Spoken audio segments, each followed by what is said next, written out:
What up, what up, what up, what up, what up, though? What's popping? What's happening? What's going on? You're back in the lab with your favorite neighbor, your man, Marq Nash. He is I am he. Another great episode of Breaking Beats. How y'all feel? What's the deal? All right, see the title, see the thumbnail. You know what time it is. All right, we're going to talk about it. Are you a believer? Do you believe in intelligent life form outside of Earth? Do you believe in aliens and UFOs? All right, we'll talk about it. We're going to talk about it. Should be an interesting conversation right here. Should be an interesting conversation. I'm going to drop the link out there early. Invite anybody want to pull up. Have you ever seen one? Do you have a story that you would like to share? Should be an interesting conversation, to say the least. So, yeah, I'm excited about this one. So, give me a second. I'm not going to do the whole 5-minute intro. I don't need a whole 5-minute intro because this is not going to be a really long episode like I normally do. It's not going to be one of those long ones where, I'd be up here like 5-6 hours, some shit. Nah. Probably try to do 1 hour and be done. Or less. 1 hour or less. And if nobody don't pull up, it'll be real short. Got a lot of other content I want to do and prepare for this week. But yeah, we got to talk about it. Intelligent life form outside of Earth. Do you believe? Do you believe? All right. We're going to talk about it. Give me 30 seconds. I'm going to run a 30-second intro. 30-second intro. Oh, shoot. I see my boy Clip Coleon in here. Yo, Clip got bars too, man. Clip got some bars, fam. He said, I thought this shit was just a boxing channel. Man, I talk about everything over here, bro. This show called Breaking Beats. We break down business, entertainment, art, technology, sports, and anything else you and I feel like talking about. See what I'm saying? So I get a body with that. I get to talk about anything, bro. Anything. I ain't put myself in no box. I'm gonna let them other channels put themselves in a box and only talk about boxing. Hey, look. And then they start doing what I do. You know what I'm saying? Yeah, man. We ain't gonna ride nobody wave. We are the wave, all right? So give me 30 seconds. Let's run this damn intro. It's your man Marq Nash, Breaking Beats. You already know what it is. Give me 30 seconds. Let's do this shit. This that squad sound.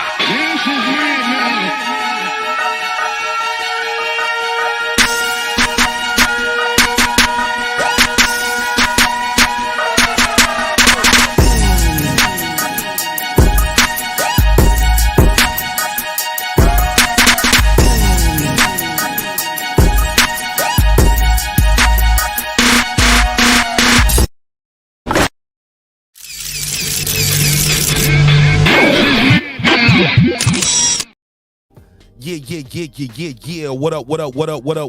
What up, though? What's popping? What's happening? What's going on? You're back in the lab with your favorite neighbor, your man, Marq Nash. He is I am he.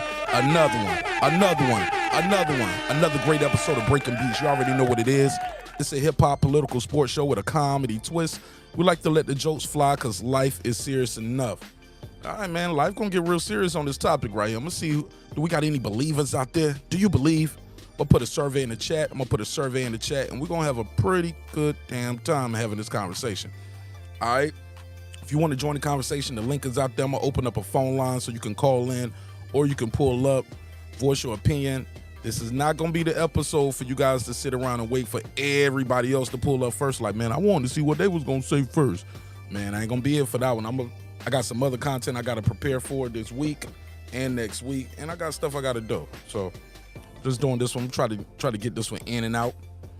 I'm gonna try to do an hour. Try to give y'all about an hour. All right, but before we do anything, as usual, we got to do a neighbors only roll call. You know what I'm saying? The show wouldn't be the show without the neighbors. You know what I'm saying? So I appreciate you guys for supporting the show in a major way. All right, let me do this quick roll call, and we're gonna get into the smoke. Boom. What up? C Jones 0224. What up? Sweaty Teddy. What up, though? What up? That guy Eclipse 330. What up? KP from KC5. What up? Adam Kelly. What up? KP. What up? T.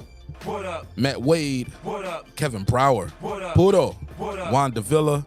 What up? DJ, What up? Karma Serene with the Serene Saturdays, What up? Kansas City Mac, What up? Ill Status Boxing, What up? Ace Retro, What up? Tank the Sweet Science Examiner. What up, my brother? What up, gangsta?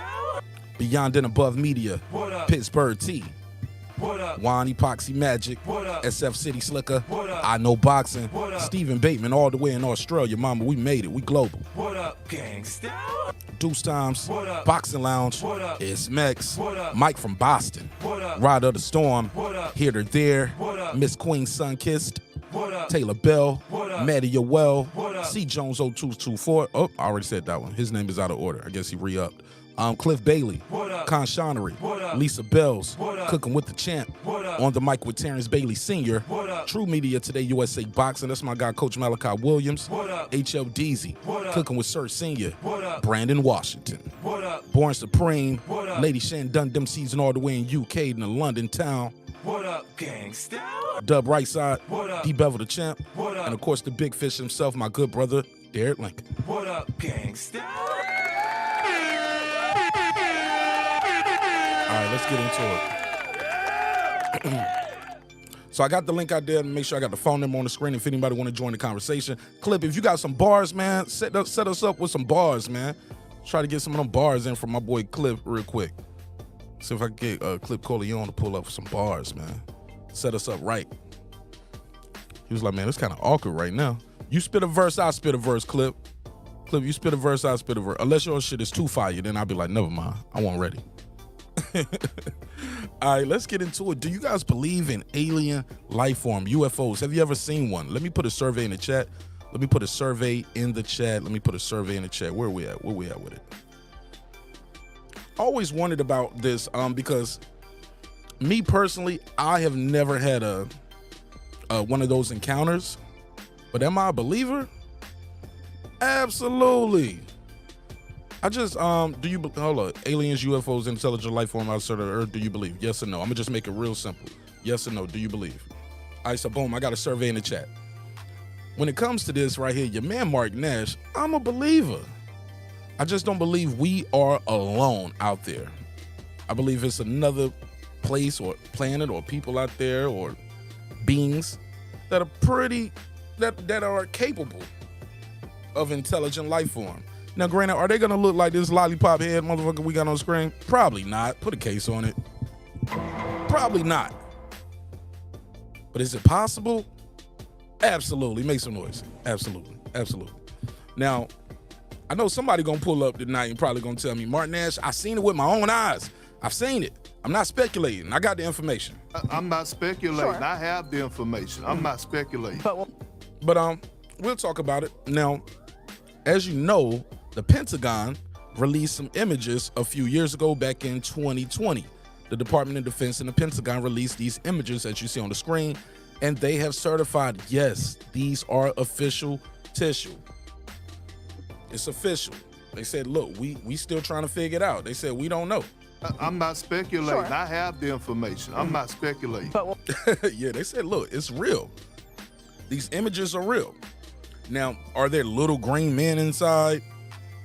No, we don't know that. We don't know that. But these images are definitely real, according to the Pentagon and the Department of Defense. Let me see what they're saying. Did I miss anything yet? Shout out to everybody. If you're a neighbor, I already gave you your shout out, so don't get mad at me if I don't do it again right now. But I already gave you a shout out. Boom. So let me go to this article that I found, man. Let me go to this article. Where is it at? Where is it at? Damn, did I pin it? Okay, boom, I found it again. All right, here we go. NASA in December of 2022. In December of 22, here we go. Boom, put this on the screen. Check this out, y'all. This is from the official NASA website. NASA announces unidentified anomalous phenomena study team members.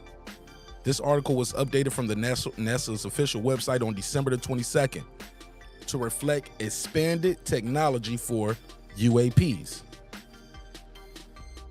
That's what they're calling them now. They don't even call them UFOs no more.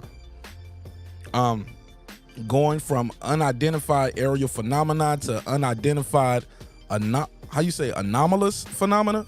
Said NASA has selected 16 individuals to participate in this independent study. for the UAPs. Observations of events in the sky that cannot be identified as aircraft or as known natural phenomena. So it's not a hoax. It's not a hoax. According to NASA, something is out there flying around. Now, I've heard some theories now. Y'all know this conspiracy theory week, so we're going to have a good time with this one. What up? But conspiracy theory week, we're going to talk about it. Now, they said, I've heard some people with a theory. Now, I'm going to put a case on this, put a case on it.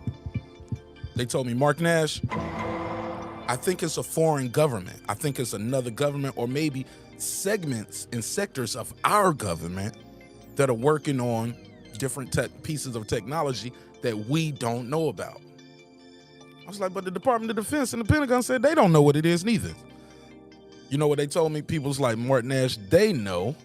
They just can't tell us, because if they tell us, they're going to tell the ops. They're going to tell the enemies. So when the government says they don't know what it is, the people are like, nah, they lying. I want to hear that. Yeah, they was like, man, the government is lying to us, Marq Nash. He lied. Y'all niggas worship him. I don't know. We'll talk about it. Shout out to Lisa Bells. Shout out to Reese. Say interesting. Yeah, it's interesting to me too. I like to talk about things like that. Lisa Bells in the building. The Gonzaria is in the building. He said, don't get me started. Get started. Get started. So you believe. You believe. Okay. Dark Matter said a lot of disinformation about the truth is even stranger than fiction. How about that? How about that? What up? He said, I'm preparing for the masses for the lie that comes out next. Really? Hold on. Who's oh, I gotta go back. I'm lost. Okay. Somebody said aliens been here, but they ain't violent like humans. I know. I talk to them daily. Uh-oh. What up? We got one. Somebody believe. Somebody said, you've had an encounter? Somebody said during the 50s, the Air Force built aircraft that resembled flying saucers. It was declassified within the last few years. So is that what you think people been watching? And that's what people been seeing? But these new things right here are not, they don't fly like normal. They defy everything we know about aerospace dynamics and things like that. Transcendent Sports, he said, to say we are alone in our unending and expanding universe and galaxies. He said, to say that we are alone into our unending and expanding universe and galaxies, we don't know nothing. We know very little. It would be extremely ignorant to say that we are alone. I don't think we're alone either, bro. What up? I don't think we're alone either. I don't think these things are, I don't think they look like this little green men like you say. You know what I mean? Like, well, not like you said, but like this. I don't think they necessarily look like this thumbnail. I don't believe that. So as I said, the Pentagon has released these videos in 2020, said this is real. As you know, NASA, Congress has gotten involved since these photos came out and these videos came out. Congress has said, hey, we need to put a team together, need to find out what's going on. And NASA has put the team together. So that's where we at with it, man. This stuff is happening around us. Now, I saw this article. It says 6 solid reasons to actually believe in aliens. Y'all want to hear it? Y'all want to hear it? Yay. Okay. What up? Y'all want to hear it? Here you go. All right. Some of these stories, man, will blow your mind. Hold up, not this one. I don't even know how to read these words. What does that say? A plethora of... Okay. I like this one right here. And this is based off NASA. According to NASA, that's about 5,000 exoplanets. 5,000? Let me see this. Let me see if I can play some of this article.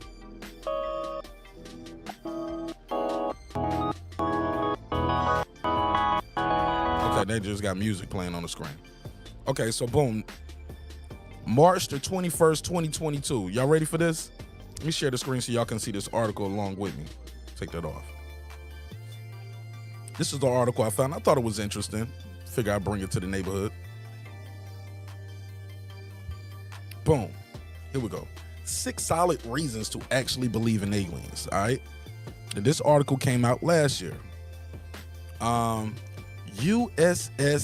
Nimitz, how you say that? Nimitz 2004 event. I don't know what this is. What we're talking about. This video right here. Dude, this is on, bro.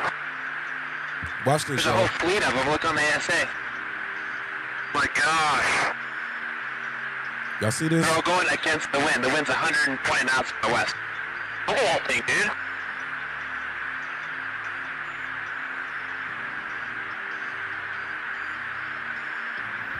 Y'all seeing this, right?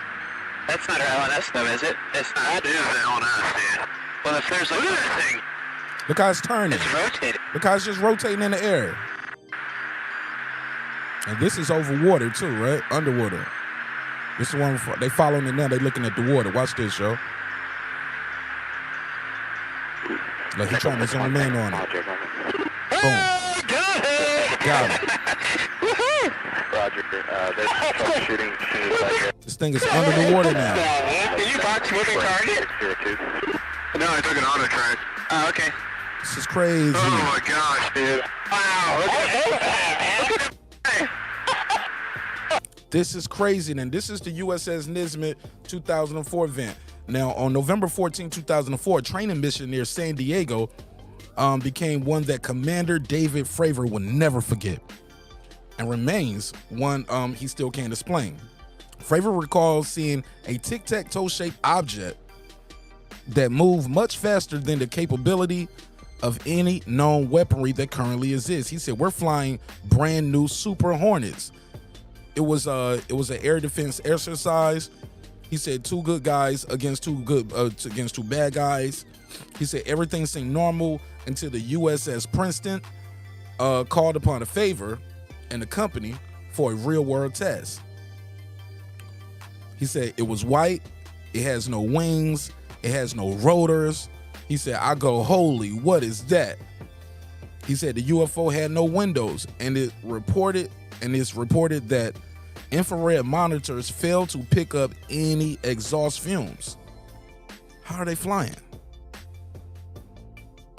He said, changing course, it wasn't long before Fravor and the other pilots saw something strange, what appeared to be a sunken plane or submerging submarine moving erratically right under the water's surface. Wow. Wow. Yeah, man, I believe, man. I believe. Like, because these things right here, you can't explain these things. Can't explain this. Look at these graphics right here. Let's hear what they said more on this. Let's hear their reaction.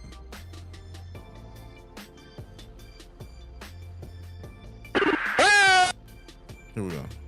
Okay, so there's no audio on this. They're just showing this white little dot just floating around, yo. You can't make this shit up, yo. That's crazy. Look at this, man. Look at this, yo. Blew my mind. Okay. Shout out to E. Cruz in the building. Hablo, he said, it's all fake. We are alone. Pull up. Tell me why. So you think the Pentagon, this stuff leaked and then I don't know, bro. I don't know. You think they just doing it for money? You think NASA just doing this for money to build weapons? Like, give me your logic. Somebody said, shoot, we all ignorant. Okay, yeah, but they said it's over 5,000 exoplanets out here, about 5,000 of them. I don't know how many people in here are subscribed. I'm seeing some new names in here. Let me make sure, click that subscribe button before you talk to me and the homies, all right? Boom. So make sure you subscribe on the way in. Wow. So he said he don't believe it. Conscious Talk said he believes, or she believes. Conscious Talk said, shit, I believe aliens are on other continents that aren't mapped on Google Earth, and Earth is flat. Whoa. Okay. That might be a different episode. It might be a different episode, fam. All right, so boom, look at this. Let's go to this one. Another reason to believe. They say this is WW2, Foo Fighters, say Project Blue Blue, declassified, the true story.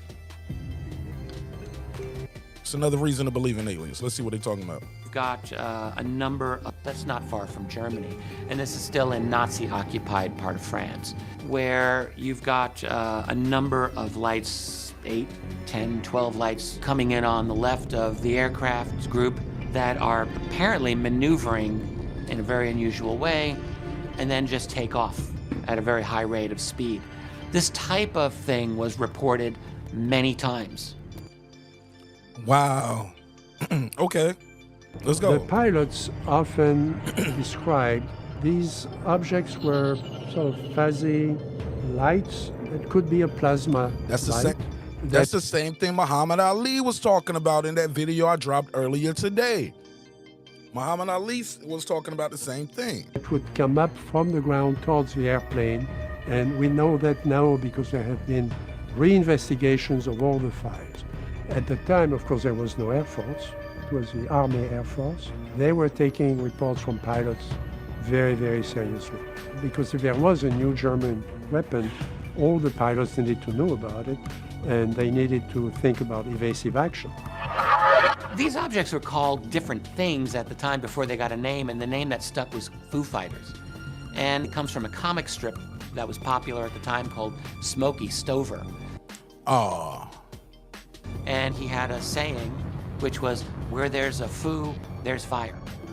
The US government has never offered an explanation for the Foo Fighters. We know that the OSS, which was the precursor of the CIA, investigated. We know that British intelligence investigated this, and we don't have conclusions. Dr. Hynek, he was just as puzzled as I think anybody else. My father would refer to the Foo Fighters as sort of an example of something that there's something fairly serious that we should look into, or is worthy of investigation. At least supports the idea that there's something going on that we don't understand and we should look into. all right.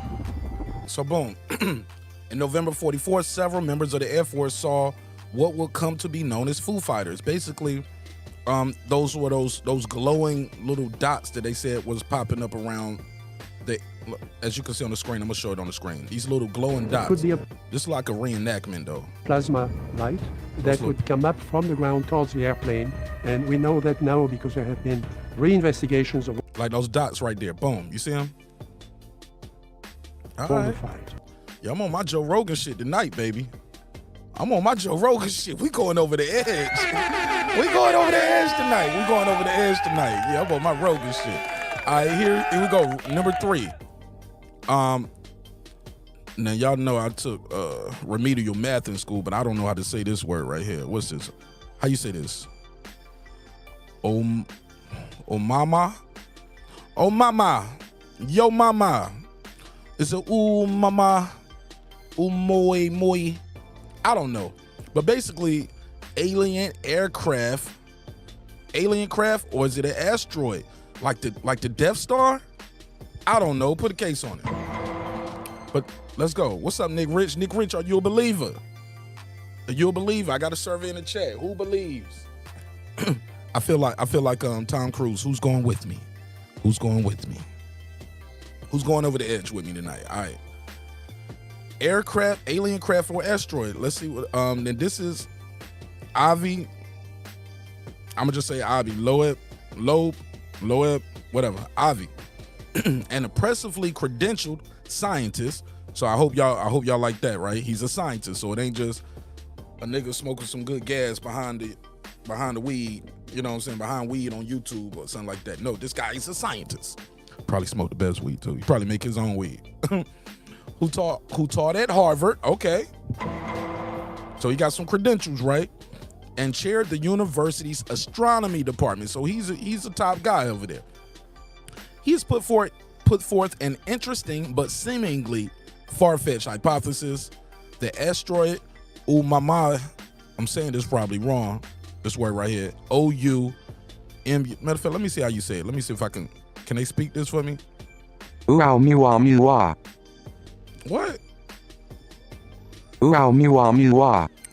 Oumuamua is actually space debris from an alien structure or a defunct alien spacecraft. But he's saying that asteroid is not just a big ass rock though. He said it's space debris from an alien structure or it's a defunct alien spacecraft. He said coming from okay, now the article says coming from anyone else, this might seem crazy, but again, Avi Loeb, how you say this name, man? How you say his name? Loeb. Okay, Avi Loeb knows a thing or two about the machinations. Damn, I got to do a lot of spell checking over here. Machinations. Machinations of space. While truthers are soaking up the ooh mama theory, however, Loeb's colleagues are highly disappointed and upset that he is. They mad that he talking about this, and they're calling it an insult to honest scientific inquiry. Man, he said, forget y'all. He said, I ain't speculating. I got the information. I'm not speculating. I have the information. I'm not speculating. All right, so in March 2021, a study by the Arizona State University astrophysicists that the object is a nitrogen iceberg broken off from Pluto, from a planet like Pluto in a distant star system. Where y'all get that from? How did they get that? How did they get that hypothesis? In part, it would explain how reflective the object is. Loeb countered that the chunk would have had to originate on a planet with a unrealistically high density. So the jury's still out. Is this a chunk of space debris or what? But this is what it looks like, man. Or is it an asteroid? Y'all be the judge. I'm not saying nobody right or wrong. Just here to ask some questions, you know what I'm saying? I'm a little curious. Wani Posse Magic said, he said, I need to look this up. Ruwa, how you say this? Ruwa UFO incident? I'm gonna look it up right after this. I'm gonna pin your super chat so I can look it up right after this. Let me give you the drop though. Thanks for supporting the show in a major way, family. I got 5 on it. He said, I don't believe in a giant floating space rocks. He said, I believe in shooting stars and meteor showers to be bow shocks, radiation spark. Okay, I didn't know that. New thing for me right here.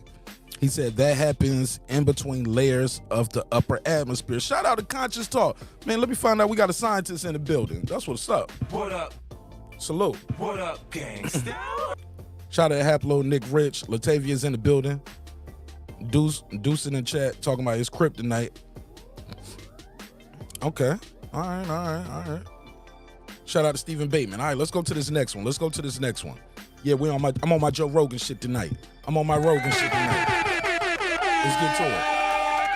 And this is the main reason for me. Not the main reason, but one of the top reasons. It's 5,000 exoplanets out there. 5,000. Some of them we can't even reach or get to. We can't reach or get to them. It's just so hard to get to them and reach to them. Probably because we never went through those Van Allen radiation belts and we can't leave low Earth orbit. But I'm gonna save that for my moon landing day. I'm gonna do a topic about these moon landers, and I'm gonna put a case on all of that. Yeah. Y'all gonna like that. So 5,000 exoplanets. Let's read this one. In 2021, March 21st, that's my niece's birthday. March 21st, 2022, NASA confirmed the number of exoplanets is over 5,000. Some of y'all ain't never counted the 5,000 in your life. Never had to sit there and say 1, 2, 3, 4, 5, 100, 200, 3,000, 1,000. All right, never had to count the 5,000 in your life. By ones, right? Here we go. He said, and we can expect that figure to only grow as we improve technology that's able to probe into those regions of space. Because we can't even get there. This means there are thousands of known planets that haven't been explored. Thousands? It's thousands of planets that haven't been explored. Bro, somebody out there, man. Make some noise. Somebody out there. All right, somebody out there. All right, number five reason why you should believe in other life forms out there. The Pentagon's UFO interests. And what are they talking about here? I'm gonna come back to that. Let me see what they're saying in the chat. Somebody said, pause after probing. Man, shut up, bitch. And fuck you. You got me, though. You got me, motherfucker. You got me. I'll give you the drop for that Ride of the Storm. Ride of the Storm. You got me, man. You got me. Definitely a pause moment. All right, you got me. He said there's billions of planets that we haven't explored. Well, I don't know about billions, millions, or hundreds of thousands, but they said it's clearly thousands, right? Thousands of planets that we haven't explored. Somebody said you got to start from the bottom with people when it comes to the moon landing hoax and space hoax. It's a lot of people that want the truth. Man, I'm gonna get into that. I'm gonna start with the basics, the Van Allen radiation belts. Gonna start talking about the space programs, the space race. I'm excited about that one this week. We're gonna do that. The moon landings, the JFK. Those two are the ones I'm most excited about. I'll probably save them for last. I might save those two for last. I'm really excited about the JFK and the moon landing ones. Mark is probing a lot tonight. That's certain. Yeah, man. Shoot, I need to go upstairs and probe my wife, but she's asleep. It's all good. You know what I'm saying? You know what I'm saying? Give her some of this.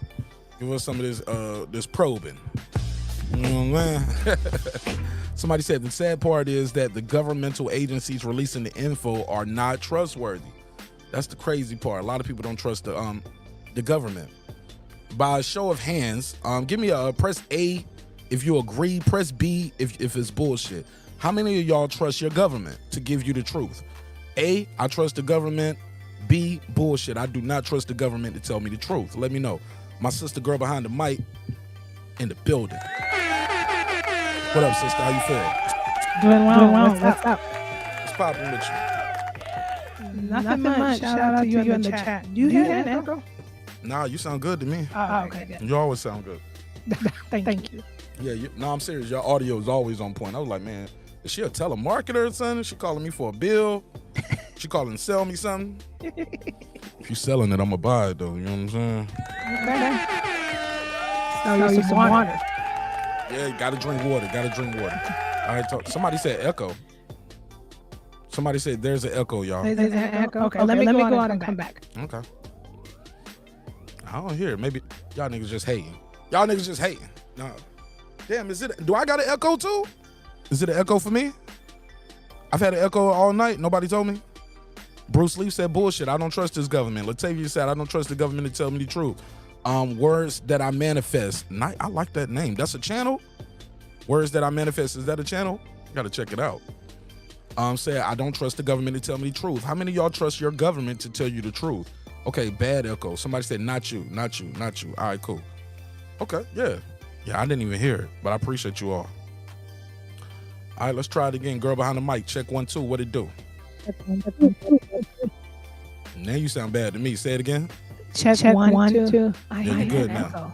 You hear echo now? Yeah. Let me go out. Is the YouTube still open? Okay. Yeah, it is. Yeah, pause that YouTube. Don't close it. Just pause it or turn the volume down. All right. So I actually took it all the way off. It's all good. You can't. Does she still have an echo? Talk to us, girl behind the mic. Shout out your channel real quick. Check 1, 2. Still echoing.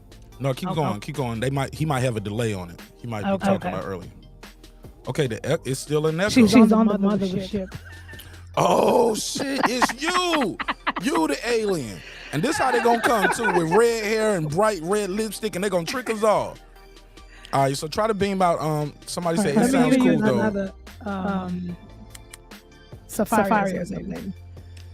Yeah, what are you using? Google Chrome or Firefox? Google Chrome. Yeah. Try the Firefox or something like that. That's crazy. I thought you always use Google Chrome. Yeah, you might have to restart your device. All right. Somebody said it's cool though. It's kind of fitting. All right. Somebody said she's proof. She's on the mothership. Shout out to everybody in chat letting us know about the echo though, helping us keep this audio at a high level. Gotta have a high quality show, ladies and gentlemen. Gotta have a high quality show. All right, so I'll proceed. But you guys are saying, majority of you saying you don't trust your government to tell you the truth. But here's the thing. They've told you the stuff leaked. Like in the day and age we in now, it's hard to keep certain things secret. It's come out that, hey, these guys leaked the info. And the Pentagon had to say, yeah, it's true. And then it is all over social media. It's harder to keep these secrets right now, right? Somebody said beam back to Earth. Somebody said she's using alien speakers. Girl behind the mic out here probing people. Whoa. Latavia, all right, cool. Girl behind the mic is here to make sure Mark doesn't reveal the true facts. Yo, y'all crazy as hell. All right, so look, let me go to this next one. Let me see this. So the Pentagon's UFO interest, right? In 2007, the Department of Defense, DOD, created a program called the Advanced Aerospace Threat Identification Program, also known as AATIP. And this was to study space-related phenomena that could not be easily explained, usually involving the appearance of a high-speed, unidentified aircraft. This is according to New York Magazine. All right.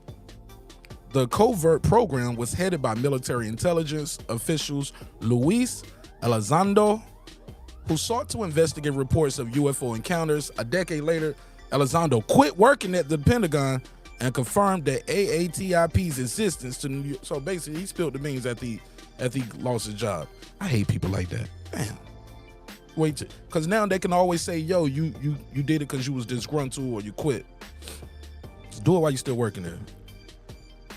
Now this right here is the sixth reason why people say you should believe in these kind of things. The SETI Institute. Anybody ever heard of the SETI Institute? Search for Extraterrestrial Intelligence. It was founded by Carl Sagan and Jill Tarter, two astronomers who believe there's more to interplanetary life than us. Never heard of it. Let's play some of this.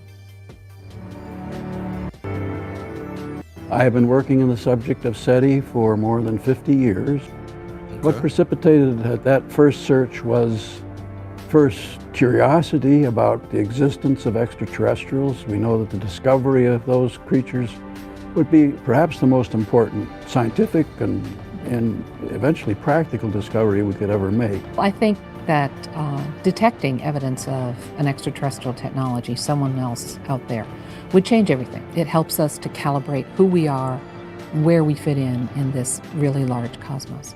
But I think it's important, even if we don't detect a signal, it's important to get the world involved in doing the search.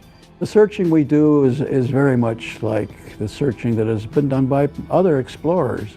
Lewis and Clark comes to mind, the great age of exploration of the 15th century. In those cases, we had a sense that there were great things out there to be found. We also knew that it was an expensive and costly adventure to take those expeditions out across the earth. But of course, in the long run, they paid off, and now we have the world as it is today. If you start thinking about this question, you are forced to look at yourself and your world from a different perspective, a more cosmic perspective. I think if we get people involved, that's something that we can spread. And if you spread that around the world, then you lay the groundwork for the kind of cooperation. Man, they're just talking, man. They ain't talking really nothing about what the SETI Institute do. That's what I need to find out. Mic check. Memo, let me get a mic check, Memo. Mic check. Mic check.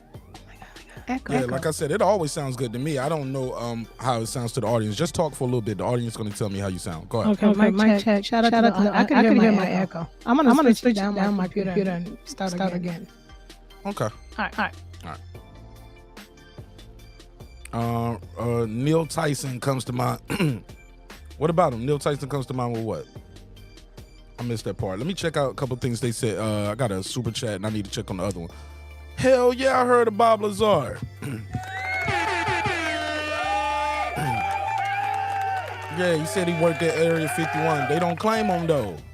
They don't claim him like a big girl you met at the club at the last minute at the club and you just smashed her one time. It was a smash and dash. Yeah, niggas don't be claiming it. Niggas don't be claiming Bob Lazar. Like you're an ugly bitch. Excuse me. I'm sorry. I'm trying to keep the show good. Somebody said, have you heard of Bob Lazar? Yes, I have. Let me look up this one guy right here.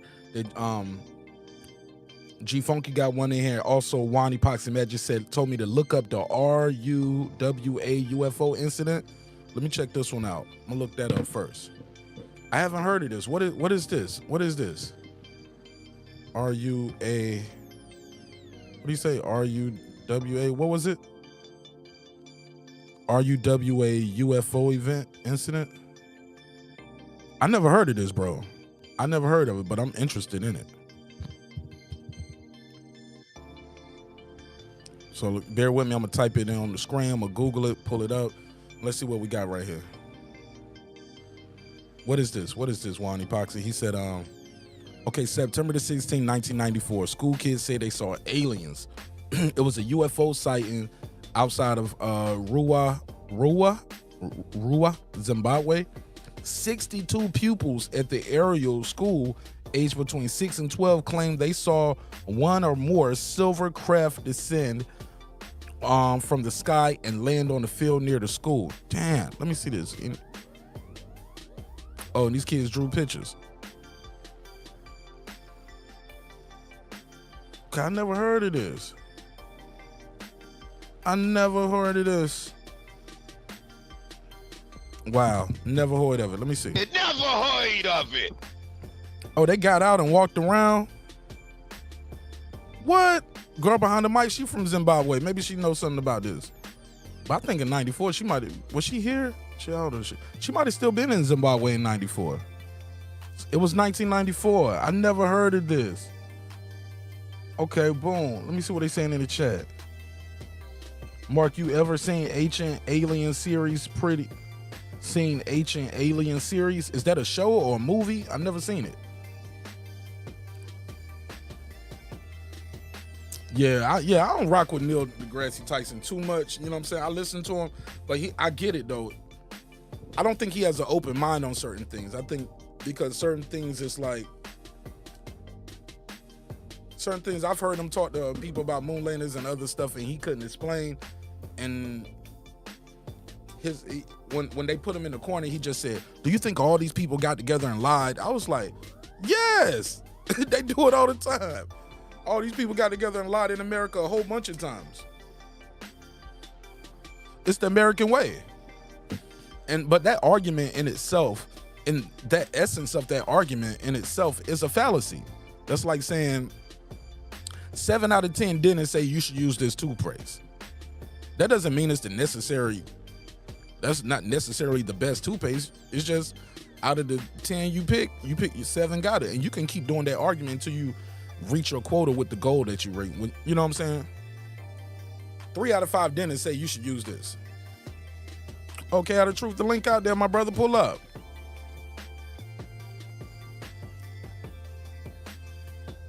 Always curious about what people think about this. So let me find more about this Zimbabwe tribe. Like, let me see. I've never heard of this. Joe Rogan did something on it. Let me see what he's talking about. The Joe Rogan Experience. I was doing my first documentary back in 1997 when Hold on, let me share this over here. Yeah, I appreciate y'all donating to the channel, man, because this shit right here cannot be monetized. The stuff we talking about tonight, they will not monetize this episode. So I went on it. I just turned the monetization off for this one. So if you guys shoot a Cash App or a Super Chat, I greatly appreciate it, because y'all know they're gonna demonetize this episode or take it down. So plus we playing other people's content, so I can't monetize this episode. So boom, let me so I appreciate y'all supporting the show in a major way.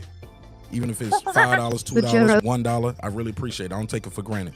Let's talk about it. So boom, he's talking about this Zimbabwe story. Let me speed this up just a little bit because it's 8 minutes. I ain't gonna play it all the way through. Let's see. Mutual friend involved, this woman Janet, and she gets back to me and she's like, "Yeah, so Spielberg's definitely not going to meet with you, but he knows you're working on this UFO documentary. He thinks you should look into this landing case that happened in Africa at the school." And I said to myself at the time, and remind you guys that I was making a film on UFOs, and I dismissed it so quickly because I thought there's no way that a mass landing with the sheer volume of eyewitness testimony at a school in broad daylight could happen and the whole world not know about it. Because it's Zimbabwe, they don't listen to y'all African niggas. Respectfully. They ain't respect them. Plus it was kids, man. It's kids. It's hard to do that. Let me give shout out to my good brother Rider of the Support. Rider of the Storm, aka Rider of the Support. He said round here we call this a little 20-twin twin. Nigga. We call this here a little twin. Wow. Nigga. God bless you, my brother. Thank you so much. God bless you. That helps a lot. Shout out to Big Dog Willie. Big Dog Willie, that helps a lot. I don't have a $1 drop, but I got a sound effect for you. Here you go. It counts, Big Dog Willie. All of it counts. All right, I got Chaotic Truth in the building. Before I do that, Chaotic Truth, Girl behind the mic, can you give me a mic check, girl behind the mic, because your audio was bad earlier. Microphone check. Okay. I got an echo. You still got an echo? Yeah. Damn, let me see if I can turn something down. Am I causing your echo? K out of truth, say something real quick. Do you got an echo too? I don't think so. Right. Yeah. You got an echo too? Yeah, I do. Let me see what I got going on here. Damn, am I causing y'all echo? That's weird. All right, go ahead. I'm gonna mute my mic while you talking and tell me if you still have an echo. Mark, I want to point out that I did that with my own thing, but I just want to point out you have a great live stream, but no blacks have come on your panel. And this just goes to show you everything that I'm talking about. You chopping up a little bit. I don't know if or maybe your mic is too low. Speak up just a little bit. Yeah, can you hear me? I can hear you. But you said the echo it's on your end. So y'all hear the echo when I'm unmuted while y'all talking? Just mute. And then okay, so there we go. I just want to point out that you have a great topic here, and I'm pretty sure from the start until now you have had no blacks cam up other than me. And the reason why I'm cammed up late is because I have my own show. Niggas don't care about science fiction or science things of that magnitude. Niggas primarily care about smoking weed, sex, and some sort of drama. You have a great topic going on here. Great topic. The topic is about aliens, UFOs, extraterrestrials. The idea that there are beings that exist within this very same universe that we are a part of. They could be 1 million years more advanced than us. They could be 1 million years less advanced.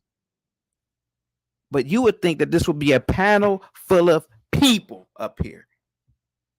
This just goes to show you the niggas' mindset. How long would you be up here streaming, sir? I don't know, not too long, man. Shoot, I don't want to turn this into a black folk don't do this and niggas do that. Like, I want to stay on topic with what we're talking about. Sorry. Hold on for a second. My wife is calling me. Give me a second. Yes, sir. Take your time. Cam off while you gonna do that. Back. All right. Yeah. All right. Cool. Memory, talk to me. I'm gonna mute my mic while you talking. Yeah, I don't want to turn this into black folks this and niggas need to do that and black folk. Nah. We got to stay on code. Stay on topic with the conversation tonight. Go ahead, Memo. I'm gonna mute my mic while you talking. All right. And matter of fact, you cook up real quick. Let me restart my let me close my thing and bring it. Close my thing.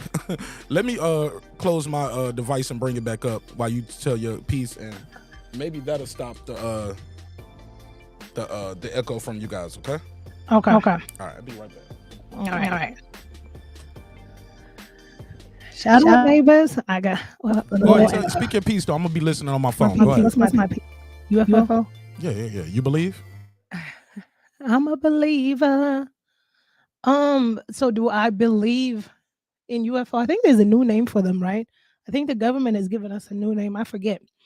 UAPs. Yes, that. I just think that there is. I don't think I'm the only thing out here as a being in survival. I think there's a mystery. I think there is the unknown. I think they may even live among us. I mean, these are some of the options. I think I mentioned a little story in a comment before. My only nearest encounter was late at night. I was down a dark street. I pulled over because I was talking to a coworker. This is some years ago. And I was on my phone and I looked up to the left and I saw 3 bright lights that looked almost like a pyramid. It was 1 at the top and 2 at the bottom. And I thought, oh, that doesn't look like an airplane. And they seemed to just be hovering. They were really bright. They were hovering, they were not moving forward, left, right, nothing. It felt like they were just there. And I kept looking at them, but I just was like, what are the chances that I'm seeing this? And I was telling my coworker, she was on the phone. I said, there's something strange in the sky, but I thought I'm tripping. And then all of a sudden they just kind of did like a move together, a real quick move to the right, and then they disappeared. And then from that moment on, I was just like, did I see one? Did I not? What was that? What was that all about? That's not a plane. Planes don't move like that. So other than that incident, I just think there's so much unknown out here. That's what I feel. Um, what do I feel about the government? There has been disclosures, in air quotes, disclosures. But do I feel like they're disclosing everything they need to disclose? No, because if you want to do a full disclosure, let us into Area 51. That's all I'm saying. That's a disclosure right there. I'm just kidding. I don't want to go to Area 51, but I'm just saying I feel like they're going to obviously give us stuff to pacify us, to say that this is disclosure. But I feel like there is a whole lot more things that are deeper than we know as it pertains to the government and UFO and their disclosure. I mean, disclosure, full disclosure, or whatever disclosure they've been disclosing. I don't know. I don't think they're giving us everything, which then always begs my curiosity to say, what is it that they don't want the public to know? Because for years, I forgot what documentary I watched. Watched so many documentaries. I might have to think about the documentary. I think it's like on Netflix or Amazon Prime, where there's actually a guy on there that talks about the disinformation campaign they did on purpose, starting back in the day when they heard somebody calling in for a sighting, and it was their job to make it seem like the person that was calling in was like not crazy, but like to do a disinformation campaign on it, like, and make sure that it died down. So my question is, what have they been hiding from the public? That's how I believe that there's something out there that we don't know. That's my 2 cents. 3 cents. Okay, boom. I got a question for you. Okay. Hold on, I got you still going on the YouTube. Let me turn this off. Did you have you heard about this what's this phenomenon that happened in Zimbabwe? Were you in Zimbabwe when this happened? In 94? Or you just like, yeah, I was there, but I'm too young to remember? I was in Zimbabwe in 94. But it didn't happen where I was. Oh. I didn't hear about it till I came to America.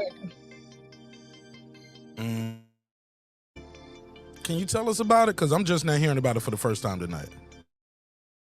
So, like most people, I watched a documentary about the incident in Rua. And Rua, Zimbabwe, is a small village town. And this happened at a primary school. Primary school can be synonymous with junior high. Okay, yeah, junior high, elementary and junior high combined. That's primary school. So it happened at a primary school, and Rua's like more like the farming area. And the school set out by the farming area, sort of. And so from what I understood from the documentary was that the children were out at play, what you would want to consider probably recess, and the teachers were having a meeting. And the children were out there playing, and then all of a sudden one of the teachers said that there was a commotion where one of the children came to get them. They were in a meeting saying that something was happening outside. But before all of that, what had happened from a close distance was a spaceship had landed. Now, I remember one girl describing it as the kids that ran towards it, they were little gray objects. I mean, I guess like what we used to seeing within aliens or depicted as aliens came out. She described it as they were hovering off the ground slightly or whatever. But she described the experience as a telepathic communication with one of the entities saying something about protecting the earth or something like that, the universe and all this other stuff. So there was a telepathic encounter with one of the girls that was there that experienced that. And from what I recall, the teachers didn't see it. By the time they came out, it was gone. But there was a few students that encountered the close experience, and some of them have gone on to talk about that. Yeah, I'm looking right here online. Yeah, I'm looking at these pictures. It appears the children drew some pictures and stuff for it. Yeah. Okay. All right, bear with me. Okay, let me play some of this right here. Will this play? Let me see the audio. And in Africa at the school. And I said to myself at the Can y'all hear time, that? remind you guys that I was making a film on UFOs. And I dismissed it so quickly because I thought there's no way that a mass landing with the sheer volume of Now this guy name is Joe Rogan, and he's doing an interview with Jaquez Valle and James Fox. All right, so check this out. Witness testimony at a school in broad daylight could happen and the whole world not know about it. So I just walked away from that story for about 10 years. 10 years later, I'm doing an event at the National Press Club with Leslie Kane, who was part of the article in New York Times that came out in 2017. And she introduced me to this guy, Randall Nickerson. And she's like, oh, he's working on this landing case in Africa. Long story short, he's working on a film now. I think it's coming out next year, specifically on just that case. Dan Farah is producing it. And he said, I'm working on the case, and if you want to do something with me on it, a small piece, I could. So I got back into it. I licensed some of the footage that Dr. John Mack, the Harvard psychiatrist that came and interviewed the school children on camera within a week of it happening. He unfortunately looked the wrong way in London, got run down by a car and died. So I contacted the Institute with the help of Randall Nickerson. I licensed the archival footage. We tracked down the witnesses today. We flew them in from all different corners of the world, brought them together. A lot of them were standing right next to each other. They came face to face, and one of the things I've realized was that there were roughly 100 kids in the playground, broad daylight, aerial school, Rua, Zimbabwe, 1994, and they got within some of them within arm's length of these beings, and brought these witnesses together for the first time in 20 years. And a lot of them hadn't even told their significant others, just because they said they were tired of having to defend this. And I myself didn't believe it when I first heard about it back in 1997. And that segment of the film is the most, in my opinion, is the most powerful segment, because it's very compelling. You've got all these children saying what they saw on camera after it happened, and then you see them 20 years later, and then we go to Africa and we meet with the headmistress. She was a teacher at the time. We meet with other witnesses. We go to the landing site. We talk to people at the school. That case is absolutely, and it was witnessed by lots of other people in and around the area for several days before it chose a school to land. It's so compelling. Wow. Girl behind the mic, you want to react to that? Yeah. I mean, I wish I was part of the experience. But it was. I mean, they were a lot of witnesses, and it was daytime.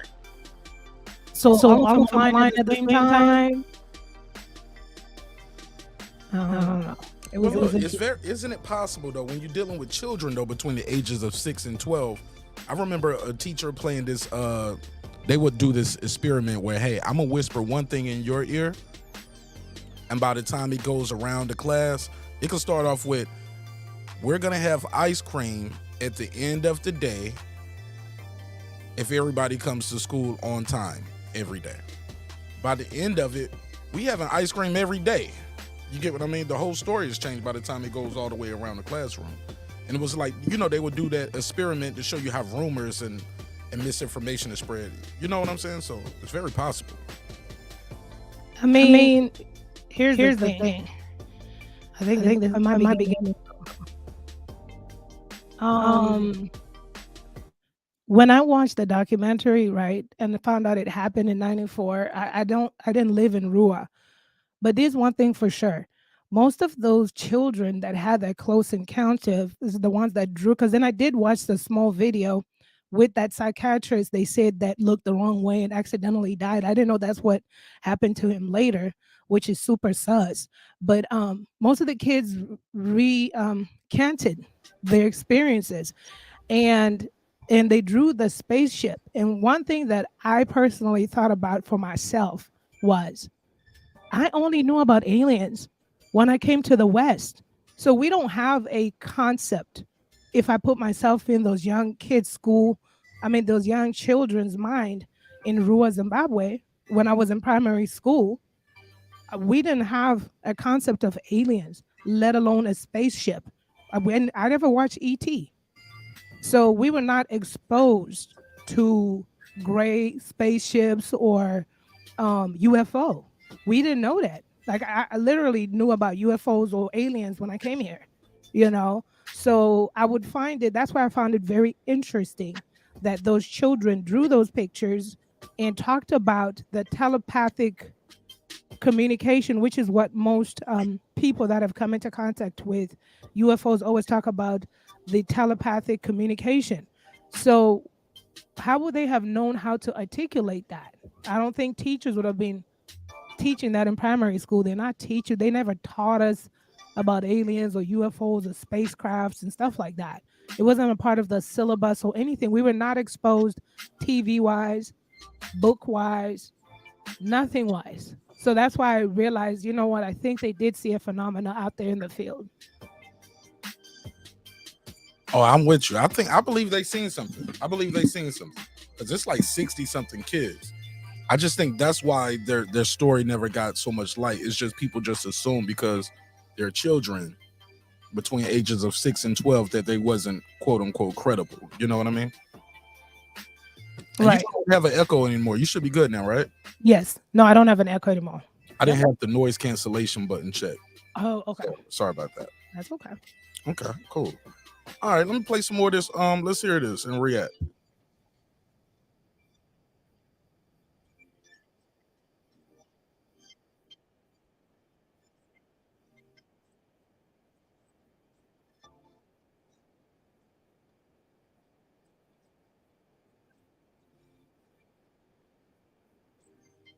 Wait, nothing's playing. Oh, nothing is playing.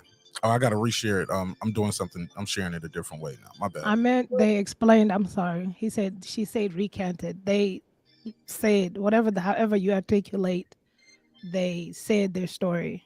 I guess recanted wasn't a good choice of words. What happened? Oh no, I think he's saying she said they recanted, and I didn't mean to say recant. English is my second language. They repeated their experiences. I guess that would be the word. Okay. Oh, okay. It's so compelling because the children are all clearly, they're not actors. So as they're adults later, they're all talking about this moment, and it's like they had a religious experience together. Take this call. Funny story. Hey, look, a while ago, I couldn't find my phone, girl behind the mic. I put my phone in the refrigerator on top of the egg carton. Isn't that crazy? I'm looking for my phone. Phone is ringing inside the refrigerator. I'm crazy as hell. You ever did that before, Jerry? Got Jerry in the building. What's up, Jerry? Shout out, Jerry. I've been high enough to do that before. I ain't even high yet. I just got started. Oh man, you must be high from yesterday. No, I'm just tired, man. That's why I started the show so late. I had to get some rest, man. If I'm grouchy as hell if I go live and I haven't had any rest. I see. Talk to me, man. What you think of this topic, man? I've seen a UFO when I was 12 years old. Me and a bunch of kids in the neighborhood all seen it. And to this day, when I talk to those cats, man, that's the first thing we bring up is, man, remember when we seen that fucking UFO? I mean, where were you at? Were you in Maryland? What? Give us the story. Tell us the story. Well, we was like 12 years old. We're playing football in the apartment complex that I lived in. We used to play mostly in the parking lot. We played touch, but there was a area below that where it was grass, and sometimes we go down there and play tackle. And that day we was down there playing tackle. Now, it just so happened to be that in the little town that I lived in, it was baseball day for the kids that played recreational baseball was in the spring. And every day when they kicked the season off, or every year when they kicked the season off, they would have a parade, and it'd be a bunch of everybody out all going up. There was a ball field about not even a quarter of a mile. I mean, it was, we used to go up there sometimes. It was a regular baseball field, two diamonds. And but we're down there playing, and we're playing, and like an epiphany, I just turned around because something just triggered me to turn around and face the other direction. And when I did, there it was, man, giant. People see UFOs all the time. They report them in all different shapes and sizes.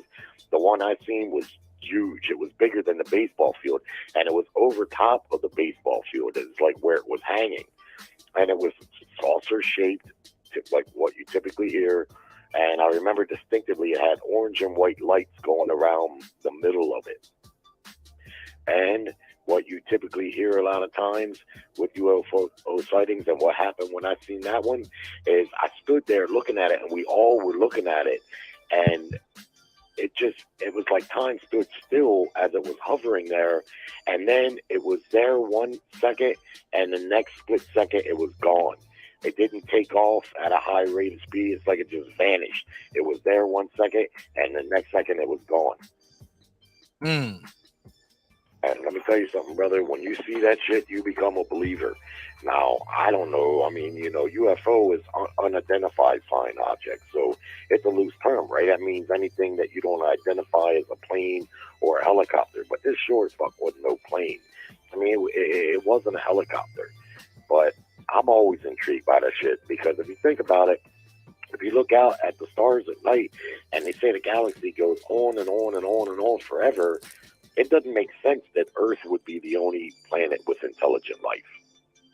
That just doesn't make sense, just from a statistic. If you believe in the Big Bang, then surely the elements that were here on Earth that landed and culminated here that could support life had to have landed somewhere else. But we just can't travel too far outside of our own solar system to find out. But at the end of the day, if they come in with some kind of beef or something, fuck them. I don't want to know about them. You know what I mean? Unless they got some cures for cancer or some shit like that. Last thing we need is some super smart motherfuckers coming here, and trying to start beef. All right. Well, I appreciate you calling in, Jared. Thanks for sharing your story with us. Yes, Hey, look. So did you guys tell your parents, or anybody believe y'all? Nobody believe y'all? Tell me about that before I let you go. Oh yeah, man. I damn sure told my dad, because my dad, he told me, he would tell me stories of when him and his cousin seen a UFO up in the mountains in West Virginia. Plus, a couple years prior to that, when we lived in another spot, I was looking up in the sky one day, and I was just like staring way up in the sky, and I seen these 3 black dots like way the fuck up in the sky. They were so far up there that I was afraid that if I went and told my old man that I wouldn't be able to see him again. But I went ahead and got him. I brought him out there, and I seen him, and he seen him too. And he called the local airport and this and that, and they told him that they was trash bags. What? That flying way the fuck up. Yeah, they told him that it was likely trash bags. Way the fuck up in the air. And a trash bag that far up, you ain't gonna see a trash bag way the fuck up there. Plus, trash bags don't just fly up in the air. I don't know what the fuck it was, but if you ever look into this shit on YouTube, you can see documented cases like what happened out in Arizona. Hundreds of people seen that, and they still can't explain what that is.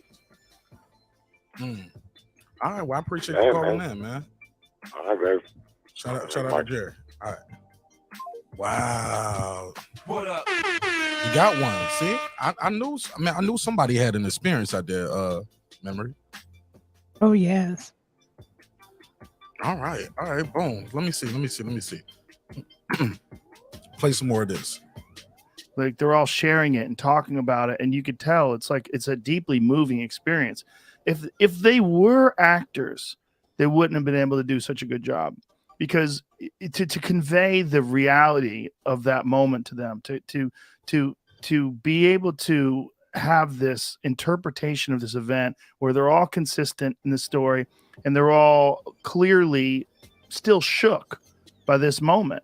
It's really interesting, because if you had that scene in a movie, it would take like a really good actor to pull it off, and they'd probably need multiple takes. They'd probably want to get the best one.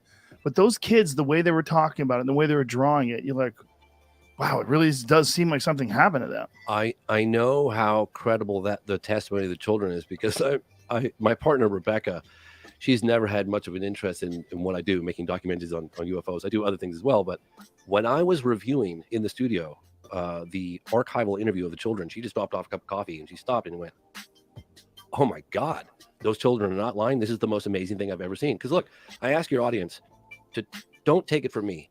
Just suspend judgment for a moment and imagine, hypothetically, if a UFO or several UFOs landed at a school in broad daylight in Rua, Zimbabwe, Africa, and interacted telepathically with nearly 100 school children. Not all of them had telepathic, but seen the incident. How significant of a story would you give that? Well, not only that, they had the same message. Yes. But the telepathic message was that technology is a real problem. Yes. And there's things that people are doing with technology that are going to ruin the earth. Yes. And they were trying to relay this to children, which is very strange. Yes. You know, Yes. I mean, maybe they just thought they were adults because they were the same size as the aliens. I mean, do you think they knew that they were children? Do you think they understood that it was a school? I mean, this is all speculation, Yeah, right? but I definitely had to ask myself, look, during the production of the film, Paula Harris actually turned me on to another landing case that happened in Australia in 1966 at a school. And this time there were roughly 300 witnesses that saw a disc land right outside of a playground in Australia. And we went to Australia and investigated that case, went to the landing site, talked to eyewitness testimony, people that jumped the fence at the school playground and ran over to where this thing landed. And then we even interviewed a guy who snapped a photograph of a disc, a Polaroid, back in 1966, 2 days prior to the incident. So it's very probably that we have photographic evidence, we have eyewitness testimony, and for the first time we've got testimony from a science teacher. So why do these things land at schools? It seems like, and I'm just totally speculating here, but it seems like if I were going to do that, it seems like a pretty benign environment. We've had testimony from military guys that we take a fairly hostile position towards things that penetrate sensitive military installations. And, so maybe, I'm just saying, maybe it's safe. Maybe it's safe. Maybe but we have to stop reacting to. But how would they know those are children and that's a school versus a military base? I don't know, memory. What you think it is? What? You said how would they know that's a school, not a military base? Yeah, he said because military usually act a little hostile towards this versus how kids would act. That's why they pick the schools or something like that. Well, if we go according to the theme of extraterrestrials or the telepathic communication ways of the unknown people, allegedly they sense things. All right, they communicate telepathically. So I don't know if it's an energy thing, and then like there's pure innocent energy down there, and if we go over there, it's gonna be hostile energy. I don't know. It's an assumption from the way that some of these people have told their stories, saying that there's telepathy involved. But why would they want to go to the military base anyways? Like, it's the last place they want to go. All right, let me play this last part, and I got one more video after this. Intrusions by UFOs. It's from I think we got an interview with one of the kids from Zimbabwe. It's a threat. I mean, that's the whole thing behind this new task force. And as much it seems like, and I'm just totally speculating here, but it seems like if I were going to do that, it seems like a pretty benign environment. We've had testimony from military guys that we take a fairly hostile position towards things that penetrate sensitive military installations. Oh, speaking of which, it was a report going around a week or two ago that Russia shot down something they thought was they just basically didn't recognize. They were like, I don't know what this is. I don't know if it's Ukraine. I don't know if it's America. I don't know who it is, but it's in Russian airspace. We busting this shit down. We keep communicating. We can't pick up on it. And they said they shot down allegedly some kind of foreign object in the air, one of these UAPs. You heard about that? Happened like a week or two ago? I didn't hear about it. Oh, yeah, I heard about it. All right, let me play this last part. And, so maybe, I'm just saying, maybe it's safe. Maybe it's safe. Maybe but it's we safe have to stop reacting to, intrusions by UFOs as a threat. I mean, that's the whole thing behind this new task force. And as much as I respect, the task force, my colleagues and I want to cooperate with them to the extent that we can bring information or resources to what they do. But there is more. This should not be looked at specifically as a threat. I mean, with the phenomena that we observe, I mean, if they wanted to blow up those F-18s, they could do it. Okay, obviously that's not what it's all about. And this idea of just labeling it all as a threat because it's unknown, that's a wrong idea. 90% of the information comes from the public, comes from children, and very, very little of it is made up. In France, I mean, the data we get, at the French Space Agency comes through channels where if people reported something that's found to be untrue, they're going to be called by the police. Catch new episodes of the Joe Rogan Experience for free. He said, so in France, like he said basically we got to take these people more serious because in France, you call lying about this, you going to jail. All right. Somebody said I need to look up Salma. Basically. Salma. I guess from Rua. Okay, let me see. I think I got something right here. What is this? I think she might be I think she was I don't know if that's the one. The one I know that I watched was a black girl that was part of the school. She was very emotional. You could tell these people are still bothered by the events that happened. You can say what now? I said when I heard the kids they're now adults. They were still emotional to the events that happened. The one that I don't know their names. I just remember one of the students being a black girl because the school was predominantly white and a few black kids there. And I just remember the black girl. That's who I remember. She was crying when she was talking about those events.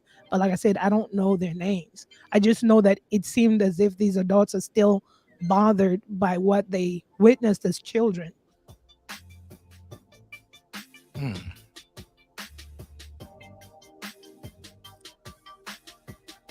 this video right here is fairly new. This can't be it right here.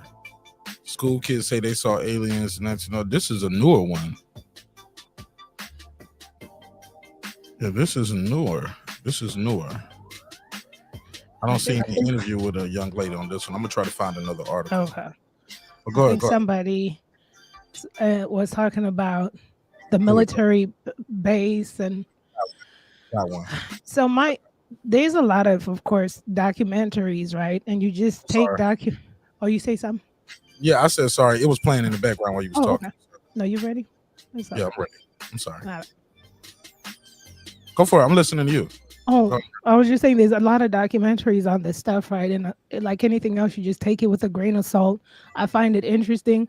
But one of my favorite people that does collect what I like to listen to, interestingly, is Dr. Greer.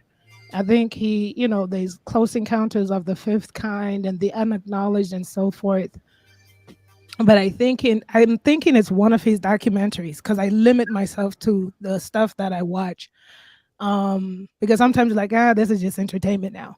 But I think it's his documentaries where somebody did talk about there's a whistleblower, and I think it's because it's the same guy who talked about the disinformation campaign back in the day on how the government tried to keep it concealed.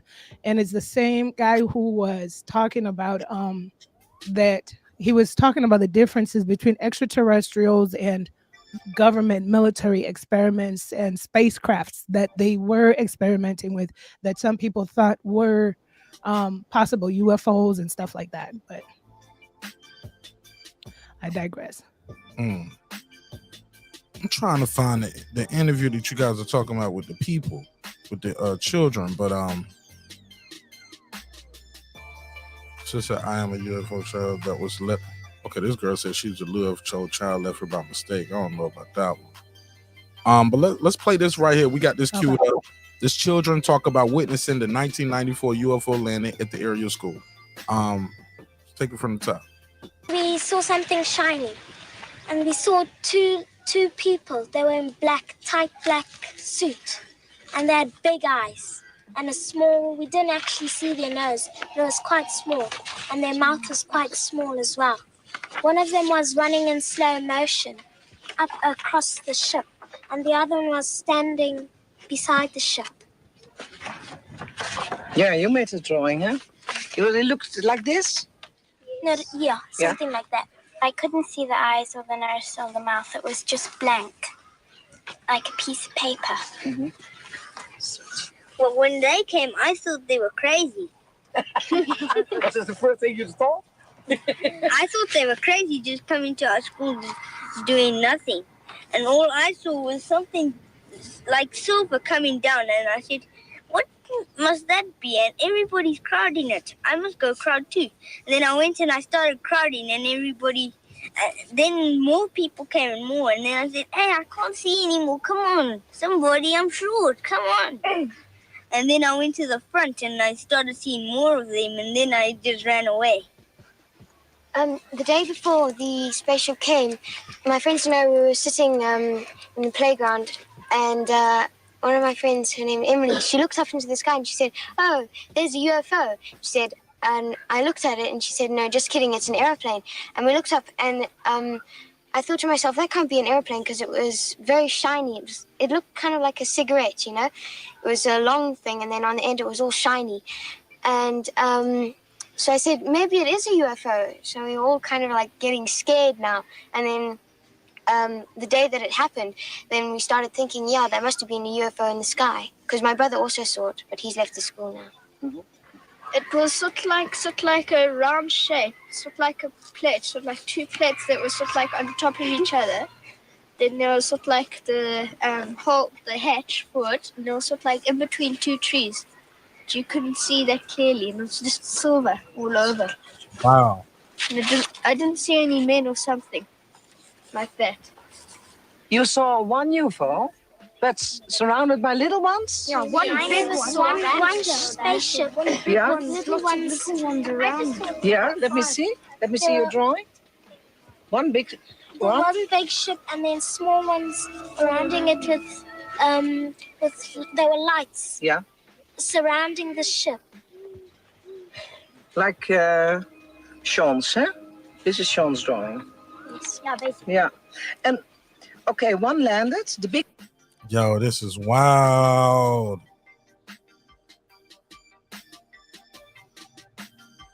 Man. One landed, and the two aliens came out. Yes.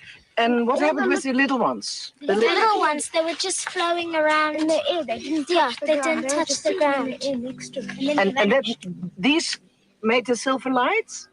Yeah. They were making different color lights, like green, red, flash to green, then they'd go to blue, and then purple. Yeah, purple and Man, they are. Man, I don't know, man. It's hard not to believe these kids. They kind of pretty much got the same story.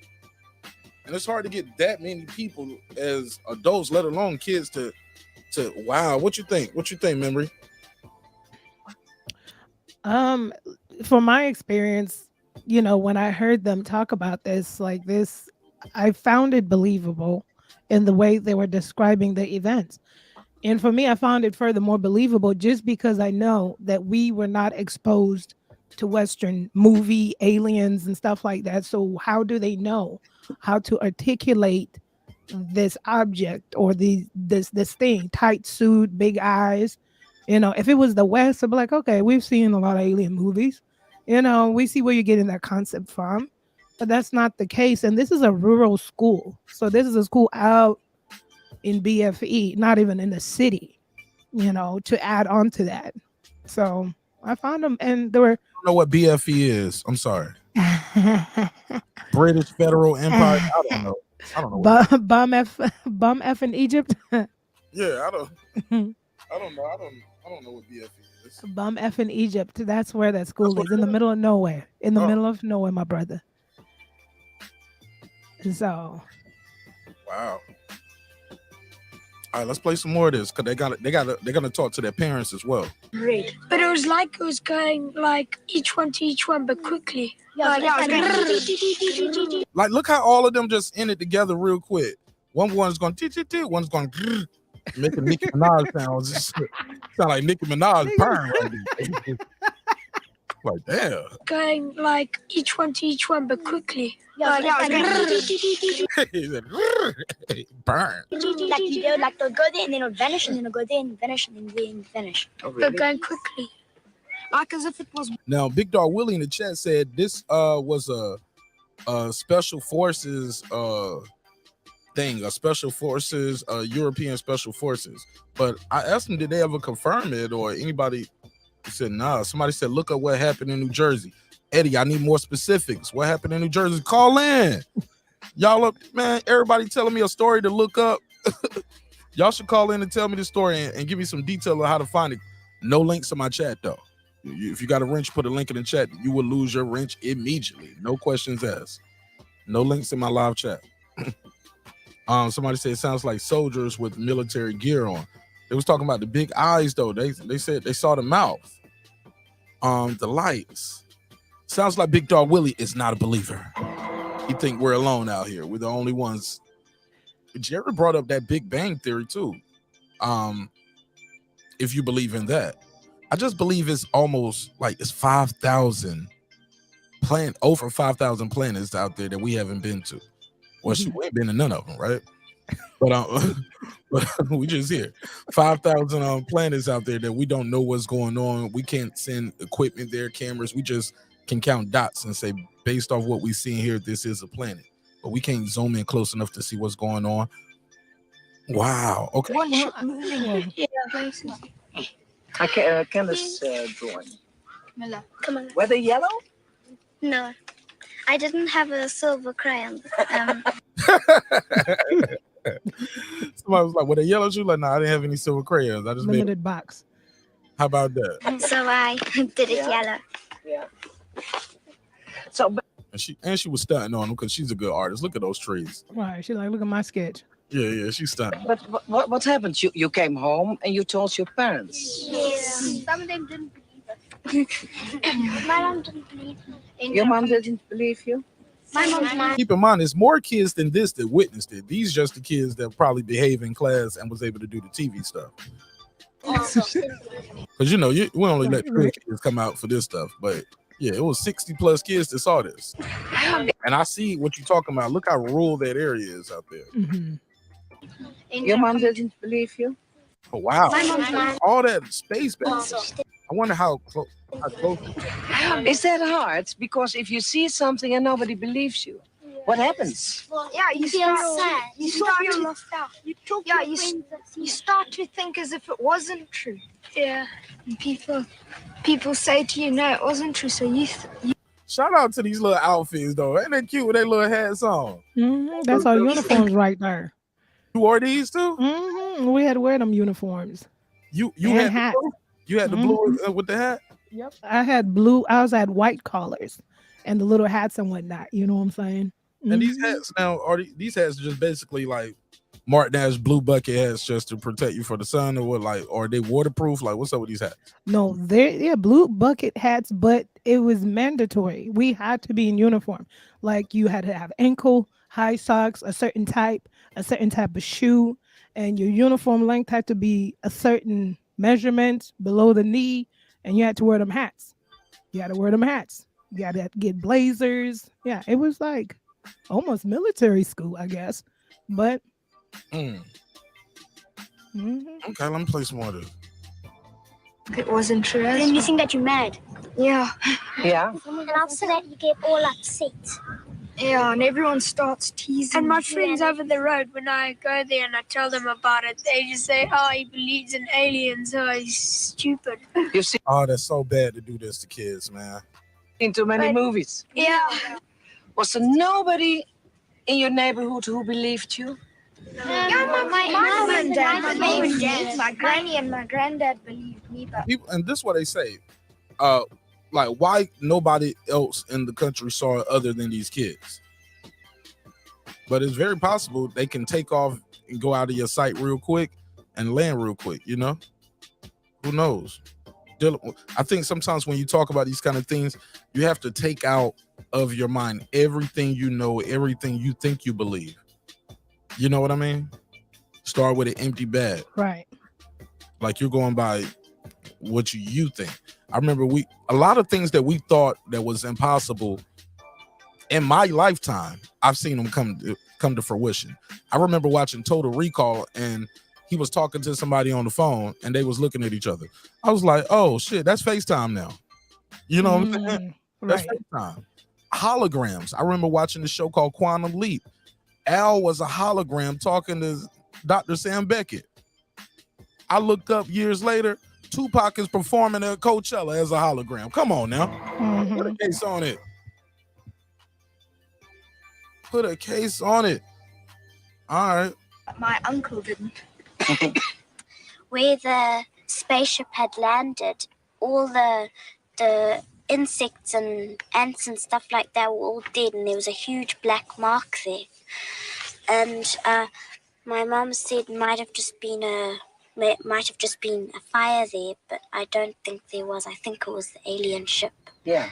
But Hello, she said, I don't think it was an alien ship. What she My said? mom said it might have just been the insects and ants and stuff like that were all dead, and there was a huge black mark there. And my mom said it might have just been a fire there, but I don't think there was. I think it was the alien ship. Yeah.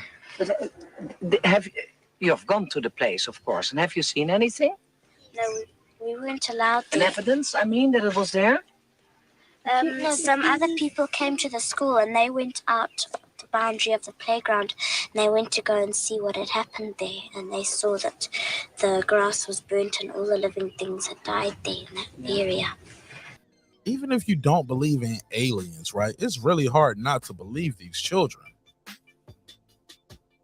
Right. It's really hard not to believe these children. Like, I saw what you sent to. Wow, I saw you sent something. I'm gonna check it out. And that's the thing. It's like, what? I mean, there is no prime reason or logic for them to lie. And it's very collective. And even years later as adults, it's still the same story. So I believe them that they saw what they say they saw. And the only reason why I could see it was dissolved or it didn't make headlines, you're talking about 94. Once again, in the middle of nowhere, in farmland, in a small town somewhere in Africa. So who's really checking for that? No one's calling CNN or Fox News from there. Not even the local news, you know. They just chalked it up to phenomena. Oh my God. You look just like them. Told you. And my little baby blue on. Oh my God. For those who don't know privately, I ain't gonna tell her, I ain't gonna show it, but No, you can show them. I can show it. Okay. Oh, that's baby Memo. Well, Baby young little baby Memo Memo. just send me a picture of her as a baby. In primary school. She looked just like one of these little kids. Oh my God, look at her. Just didn't have my hat on. Look at this. Aw, look at this. Hold on, let me exit that. Oh, I'm gonna do it right. Oh my goodness. Look at little Memo. Then I'm a bucket hat, my blue bucket. Yeah, you ain't got your blue bucket on though. But yo, look at little Memory. Aw. Shout out to primary school.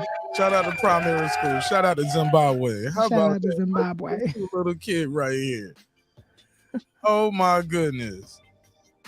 Oh my goodness.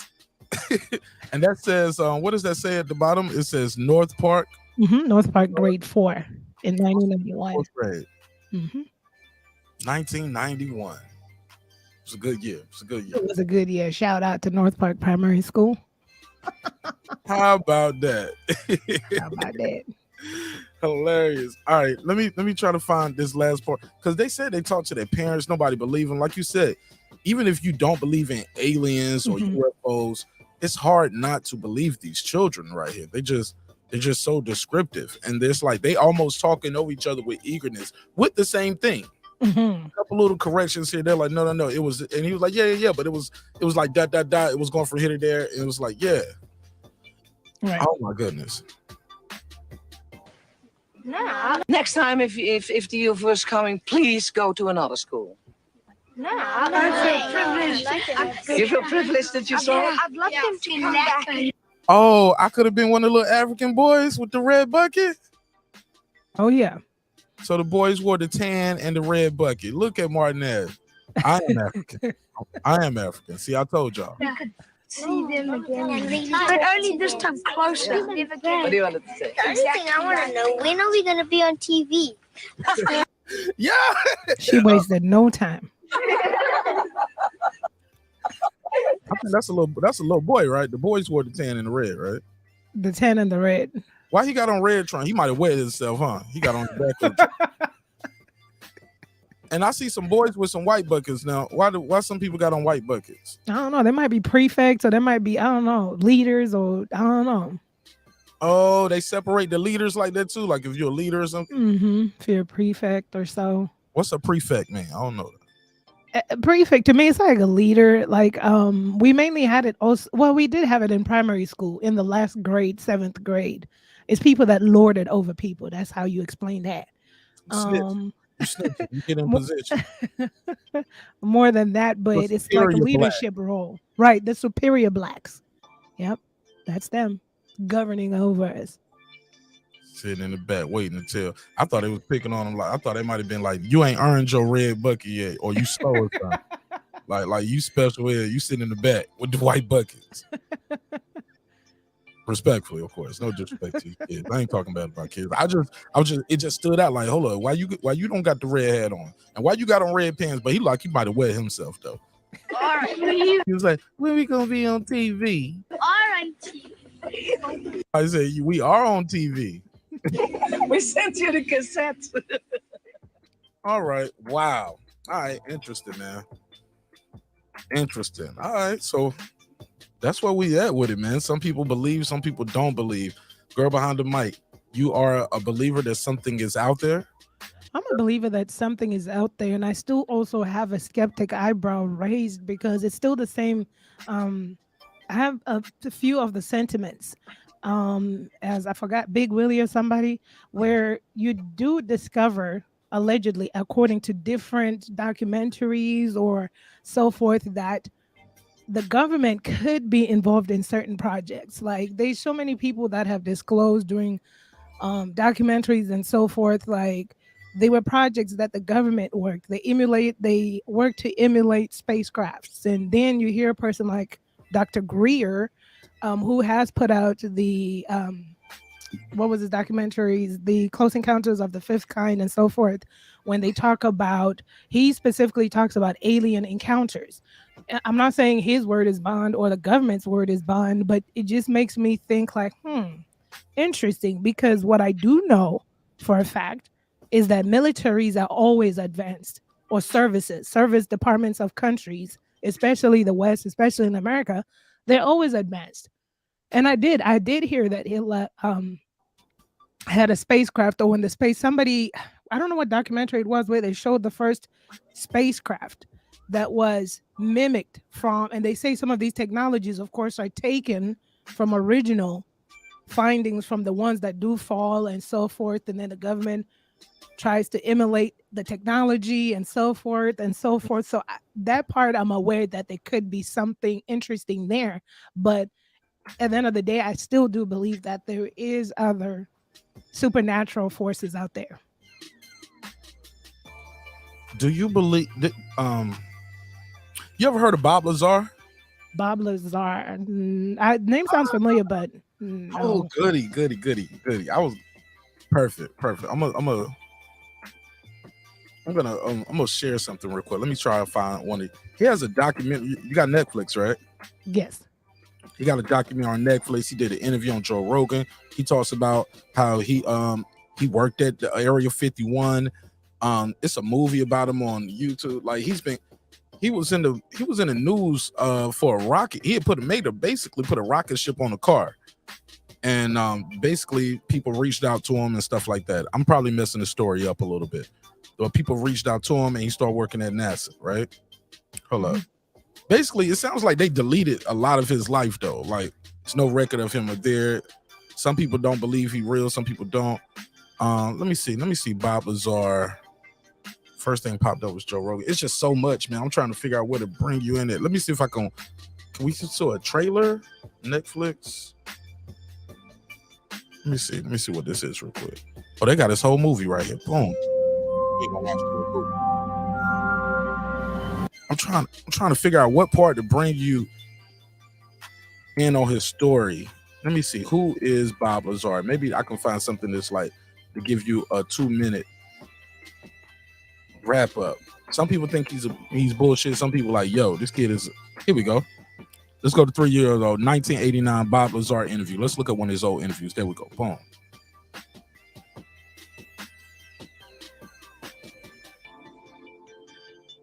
I-Team. Okay, this was 3 years ago. They look back at 1989. Bob Lazar, it started a new UFO conversation. So, boom, let me share my screen.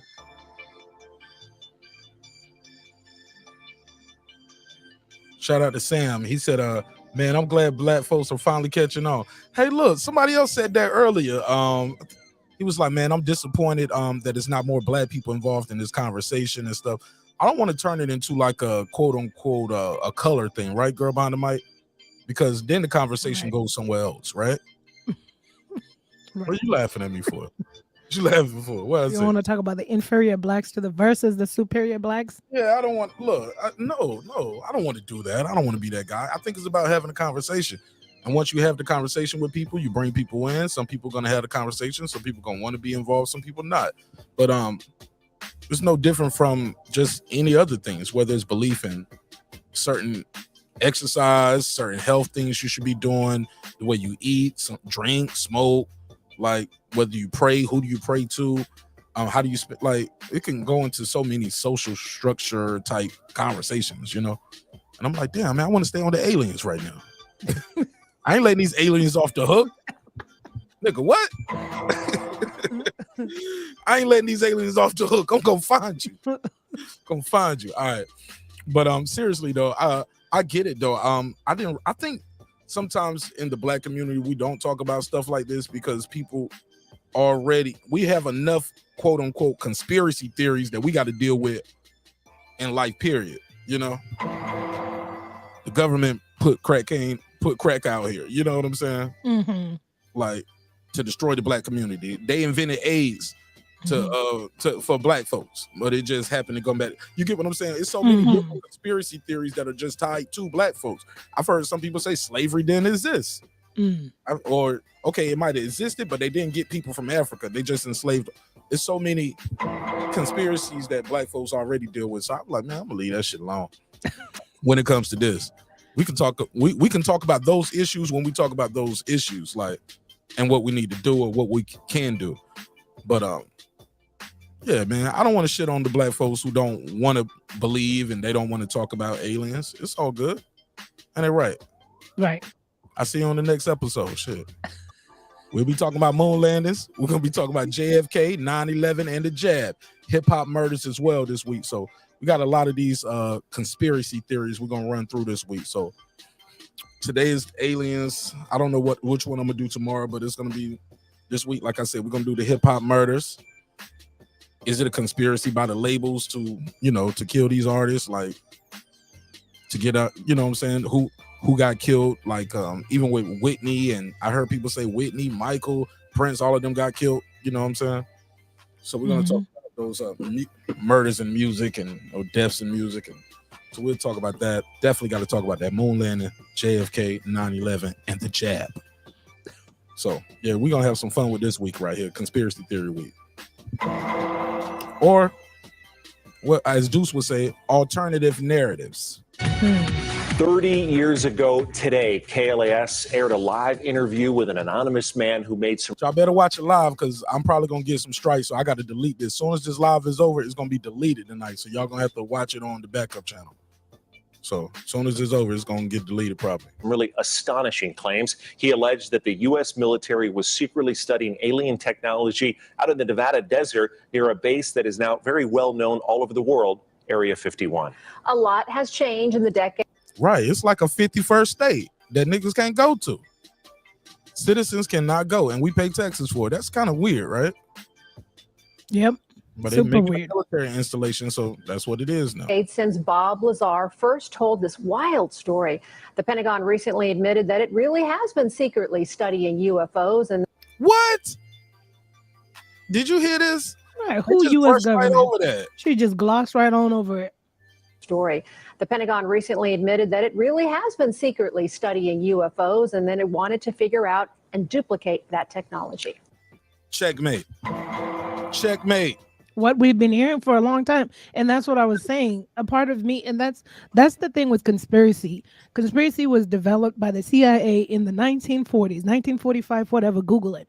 But that's because you come to find out behind everything you think is a conspiracy or the conspiracies ends up having a sequence of truth.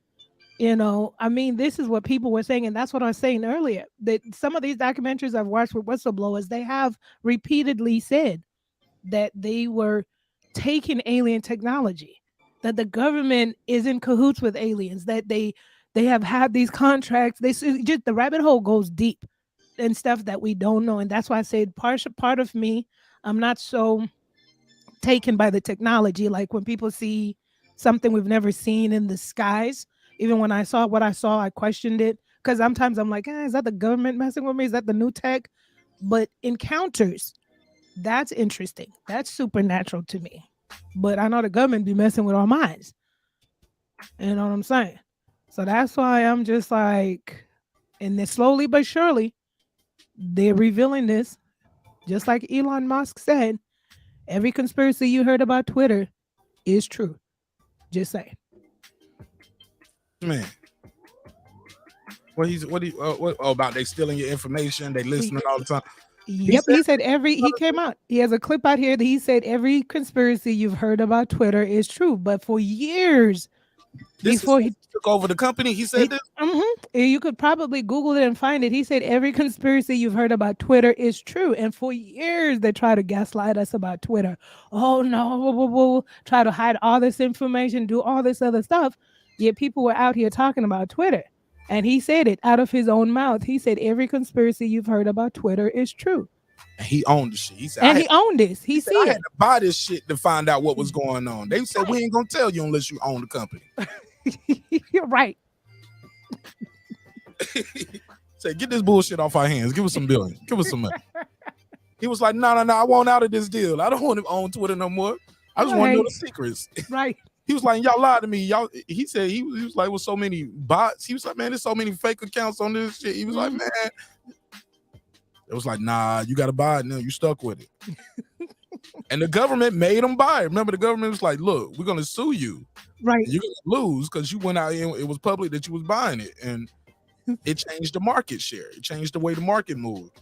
You can't back out now. You got to buy this bullshit. Nah, that nigga now Jones, snitching. what up? Every chance he get, he's snitching on Twitter. I'm like, sir, you own it now. You know that, right? I wasn't sure how my audience would take to this topic tonight, but I'm pleasantly surprised. That's why I was like, man, I'm probably be here for an hour. Y'all ain't fuck with this shit tonight. I know y'all want to talk about boxing and the fights that happened this weekend, but pleasantly surprised a lot of you guys are interested in this type of content. So I knew y'all gonna want to talk about the jab and hip hop murders and moon landings, but aliens, I was like, should I start the week off with this? I was like, man, shit, you don't want to go in the middle this way, and you don't want to end it this way. Start off with your quote unquote the one, your weakest topic. This is the one I know the least about. And wow, I'm pleasantly surprised you guys are enjoying the content. A lot of people are saying good topic tonight. Good topic. I can't tell though, the phone lines are dead though, but I guess they're enjoying listening in the chat as well. So let's play some more of this. She just glossed over this. Just glossed right over it. first told this wild story.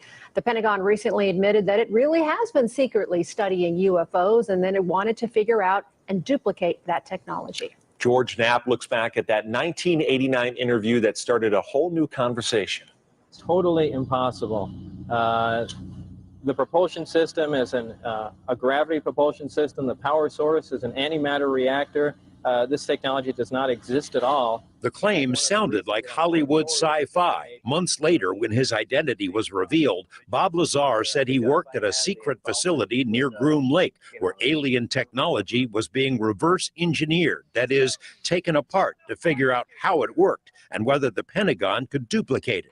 This is the simple drawing he made at the time. Now, I had access and was permitted to view and look at the operation of this main level with the gravity amplifiers and the level below. The premise seems less preposterous now. In a new documentary about Lazar, he describes in detail the spacecraft he worked on 30 years ago. The craft that I worked on, that when it's going to travel a long distance, that is how it operates. It flies along and it puts its belly to the target and then brings all the amplifiers to power, and it shoots off in that direction. It doesn't fly as it would in the science fiction movies. It flies with the belly, the bottom forward. If the description. This is Bob Lazar, and he's still alive. That's the only reason it's hard to believe Bob Lazar. I was like, they should have killed him. Right. They would have killed him, right? But what's worse than killing somebody? Just making the world think you crazy. Mm-hmm. Why kill you and make you a martyr?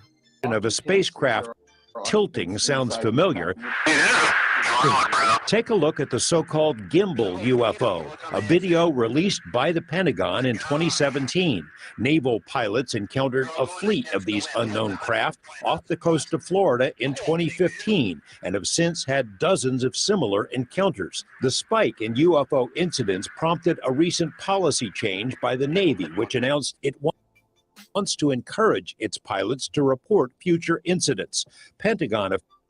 So when people are saying like, oh, they all in on it, it sounds like the government wants, they're telling the people to record this. We need to see what the hell is going on, right? Yeah, I think it's like a mixed bag, right? In the fact that I've with this, people like Bob Lazar, I didn't know that was his name, but I believe I watched his documentary, and that's why I was saying, when you find out the government has the ability to reverse engineer technology, then don't think America is the only country that knows how to do that, because they also did insinuate that that's what Hitler was doing back in the day. Like, this is in the 1940s or so. So this technology has been being reverse engineered for so long. So yeah, if a foreign object comes in under the guise of UFO and we take pictures, the government wants to know, because that might not be our technology. It might be Russia's, China's. We don't know. We're not the only ones, in search of the perfect technology.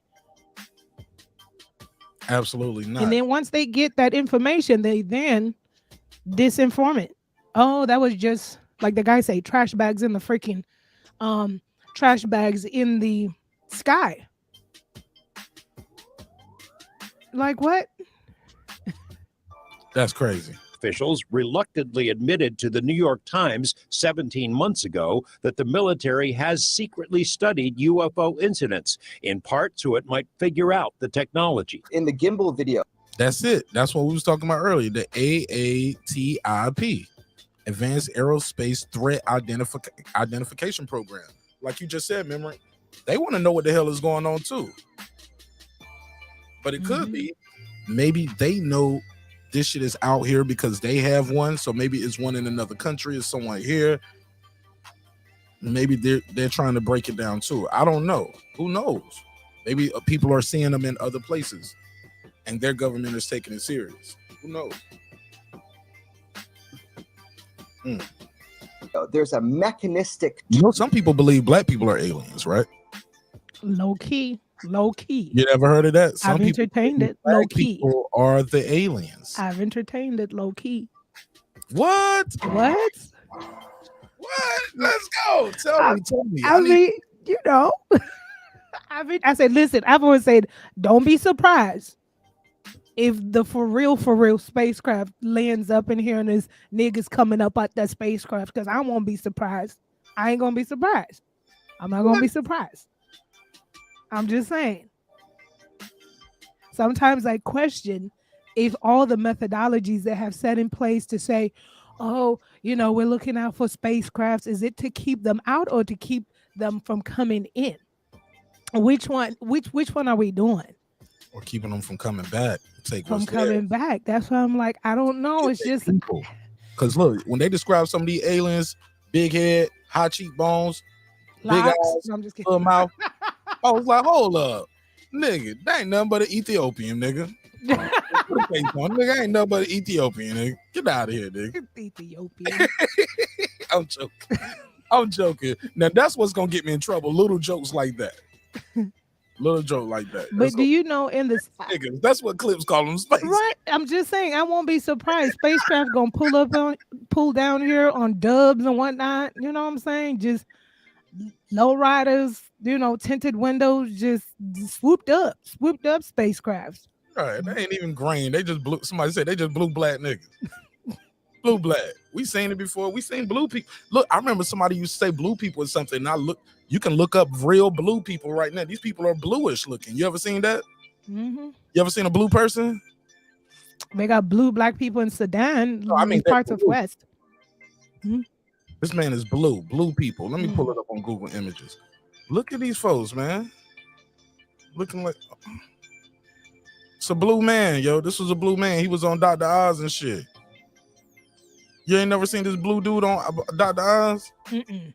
Man, watch this shit. I'm gonna come right back to this I-9 video, but look at this. Come on now. Papa Smurf. Straight up Papa Smurf side of the game. But they're from Appalachia. Look at this. Look at niggas. They don't put them right here beside the avatar. Yo, the internet is undefeated, man. Look how the internet got him. Look how they got him poised right here beside the people. The man who turned blue. He turned blue, yo. And it was the blue people of Kentucky. Look at these people. They had blue skin, yo. And people just accepted this in Kentucky back in the day. Come on, fam. Kept it moving. It's like, well, they look white. They look white. The kids look white. That's all right. That's good enough for us. Long as they ain't brown, damn it. Long as they ain't brown. They were brown with. That hair ain't coily. That hair is so straight. They can't own shit around here. The but fibers. Blue, they all right. That's all right. Long as it ain't brown. I ain't shit for that. But you know it's true. Y'all know it's true. Y'all know it's true. I can't believe they didn't run their blue asses out of Kentucky. All right. But yeah, look at this dude. He was on Dr. Oz, a blue person. He was on Dr. Oz. I remember this shit. The man who turned blue. The real Papa Smurf. See, y'all thought that shit was just cartoons. Low-key, the Smurfs were racist anyway. You know what I'm saying? They wanted a dominant race. Everybody wanted to look the same. Look, they had them little white pointy hats on. And the leader of all the Smurfs, he wore the red pony hat. He wore the red pointy hat. He was the Grand Master, man. It was a clan. Whole shit was sponsored by the clan, probably. Smurfs, whole Smurf shit is based off superior race and clan shit. All right, whatever. Maybe not. Who knows? All right. Yeah, we're never gonna make it to the big level. Make it to the big level. Let's go to this Bob Lazar interview. And they're going to this UFO gimbal. If the description of a spacecraft tilting sounds familiar, off the coast of to it in a way that is counterintuitive to our own aeronautics. When Bob saw that, he came to the conclusion this has to be a gravity-propelled craft. It's rotating. That it does mimic exactly the propulsion system that Bob Lazar described. This story is extraordinary. Jeremy Corbell directed the Lazar documentary, but he also broke the story about another now famous UFO incident, the 2004 Tic Tac encounter. The Navy pilot who engaged the Tic Tac, Black Aces commander Dave Fravor, has said he doesn't believe the astonishing craft was made on Earth. That the Come on now. These guys been flying their whole life. They know, hey, look, planes don't move like this. But is it possible after all these years, the thing that Bob Lazar was working on, they finally figured it out, girl behind the mic? Is that possible? They could be a possibility. Yeah, it could be very possible that, hey, look, we finally got this thing up in the air. Can't Mhm. tell y'all niggas about it, though. Right. And we can't tell the enemy about it. Mm-mm. Because I heard even years ago with the military technology that we might have to look this up, but this was years ago when I heard the military developed an aircraft that's undetectable. So if you could even do that much, and this is years ago, can you create something that vanishes, that mimics this alien technology? Yeah, that's the part about the government that I don't trust, the games. But I still believe that there is phenomena out here. I believe there's supernatural phenomena at the same time.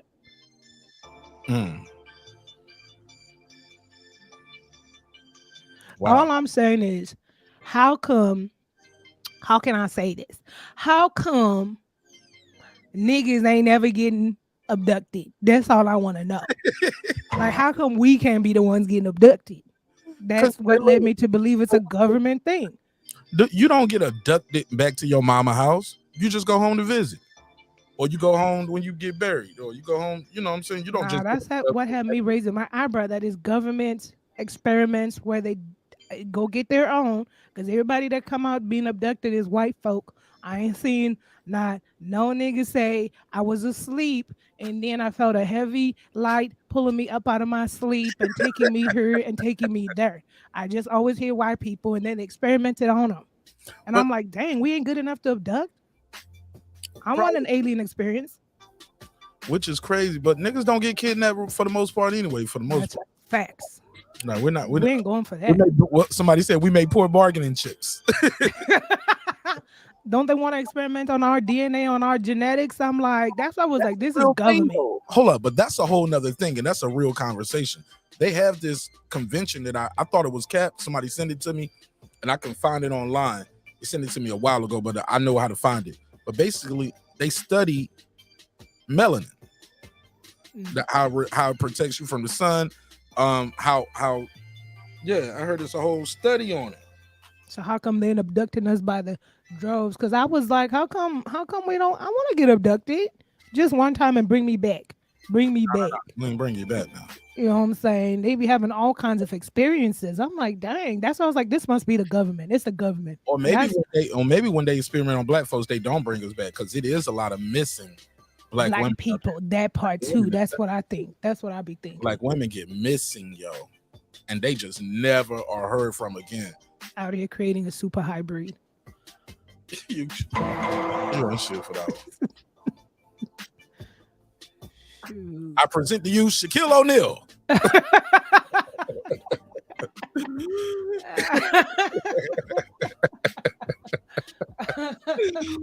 Walk around and talk about Phil is my father because my biological didn't bother. Your biological is an alien, man. It's an avatar. Oh, okay. Avatar. All right, let me see. Let me go. But Bob Lazar, man, he had a crazy story, man. You got to watch this shit on Netflix, man. They pretty much changed this dude's whole life. Does Joe Rogan got any timestamp? 2. No, I need a short version. And then some people don't believe Bob Lazar. They said how Bob Lazar's story changed. See, I ain't never heard the story. The Joe Rogan Experience. His story changed his thoughts. George, I think that you're probably like one of the most important figures when it comes to journalism in UFO. Oh, here we go. This week in our series of reports on UFOs, we learned a number of things. That not everybody who sees a UFO is crazy, that our government has lied about UFO information, that it's... I like that. I like your energy. I like your energy. Your government lied to you. And that's why they want to keep it hidden, because they don't want you to feel like your government lied to you. But they lied to you, bro. They lied to us all. We're not alone out here, man. I'm sorry.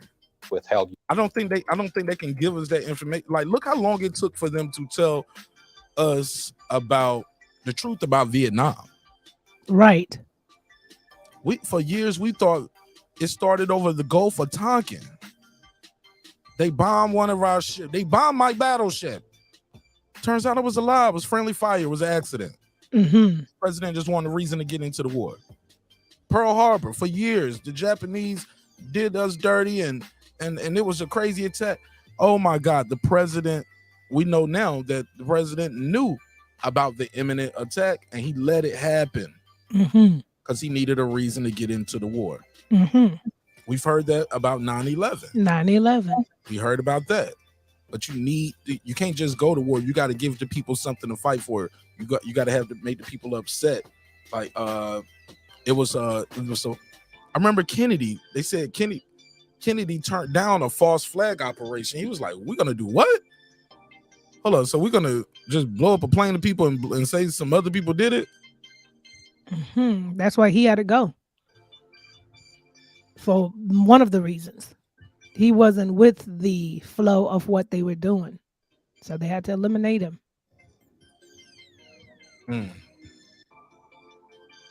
Operation Northwoods. That's what it was called. Operation Northwoods was a proposed false flag operation against American citizens that originated within the United States Department of Defense. We were going to conduct an attack on ourselves. People thought this was fake for years. This was 1962. But for years and years and years and years, decades are going by. People have died off. People who everybody told them they were insane for thinking this. Right. Many of them have died off. And now the government comes out and says, yeah, we did that shit. What up? And now back to Real Housewives of Atlanta. That's it. That's it. That's it. We just move forward like, oh yeah, that was fucked up. I can't believe government did that shit, dude. Right. But then 9/11 happens and people like, when you bring up Operation Northwoods, they were like, nah, because so many people died. It's just hard to believe your government would do that. Let's play some of this clip. UFO files and even spied on UFO witnesses. We've also heard from scientists who say life elsewhere in the universe is virtually a certainty. And we heard that a majority of Americans believe that UFOs are real and come from space. Tonight, in part 5 of his report, George Knapp introduces us to a local man with an amazing and disturbing story. George. Gary and Mary Ruth, we've been working on this story for a long time, and we'll tell you right up front that it's going to be hard to swallow at first.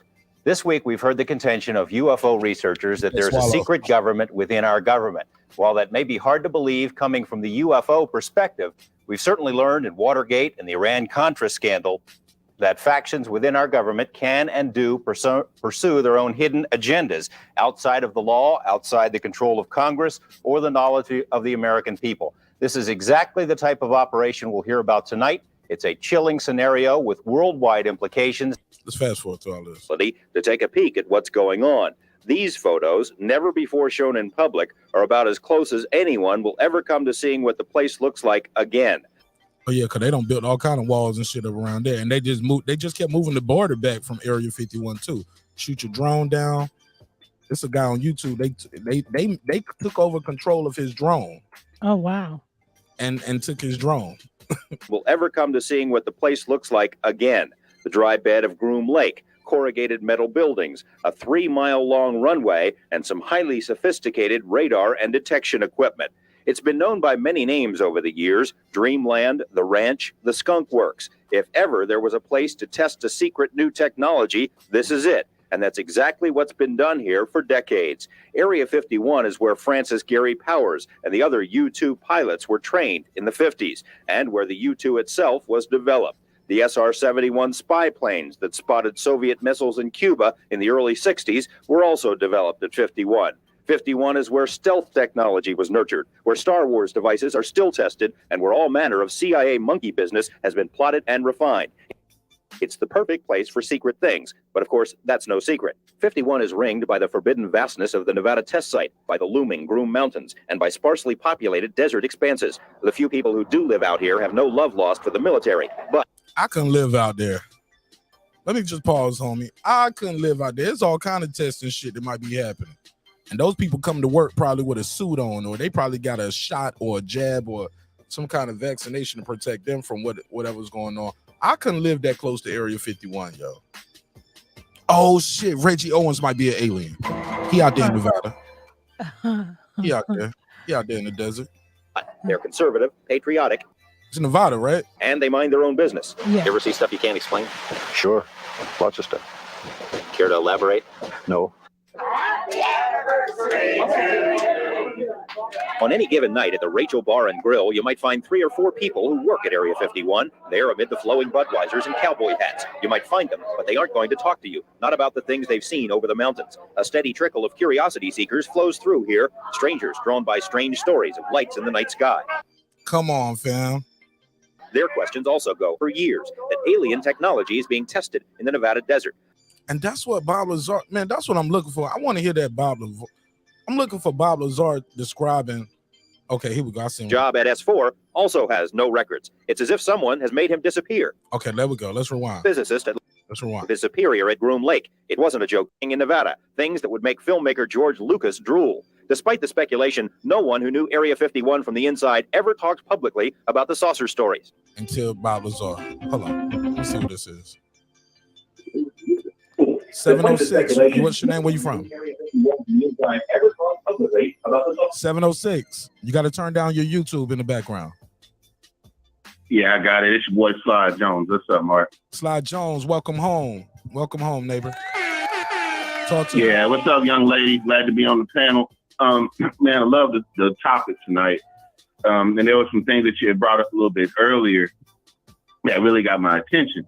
I know that you guys were mentioning prophecy and that sort of thing, right? Now, do you remember right around the beginning of COVID, I want to say, I'm sorry, the C word, about February, March, right before it was announced, there was a comet that popped up out in the sky out of nowhere named Neowise. Do you remember that? I don't, but I'm enjoying this. Go ahead. Enlighten me. Oh, okay. It became visible out of nowhere. Scientists didn't predict it. And it was the brightest comet since Halley's Comet. You could actually get up early in the morning and see it with the naked eye, right? Now, usually in history and throughout prophecy, comets have usually been like harbingers of doom or messengers of sorts. I didn't know that.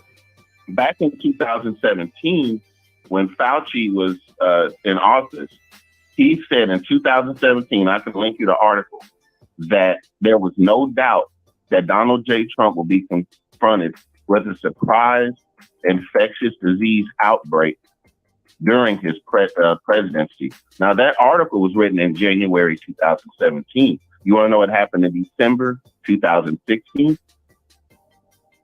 We had another major comet. It was one that was called G3 or something like that. Now, let's fast forward to 2023. Guess what's happening next month around the beginning of February? Talk to me.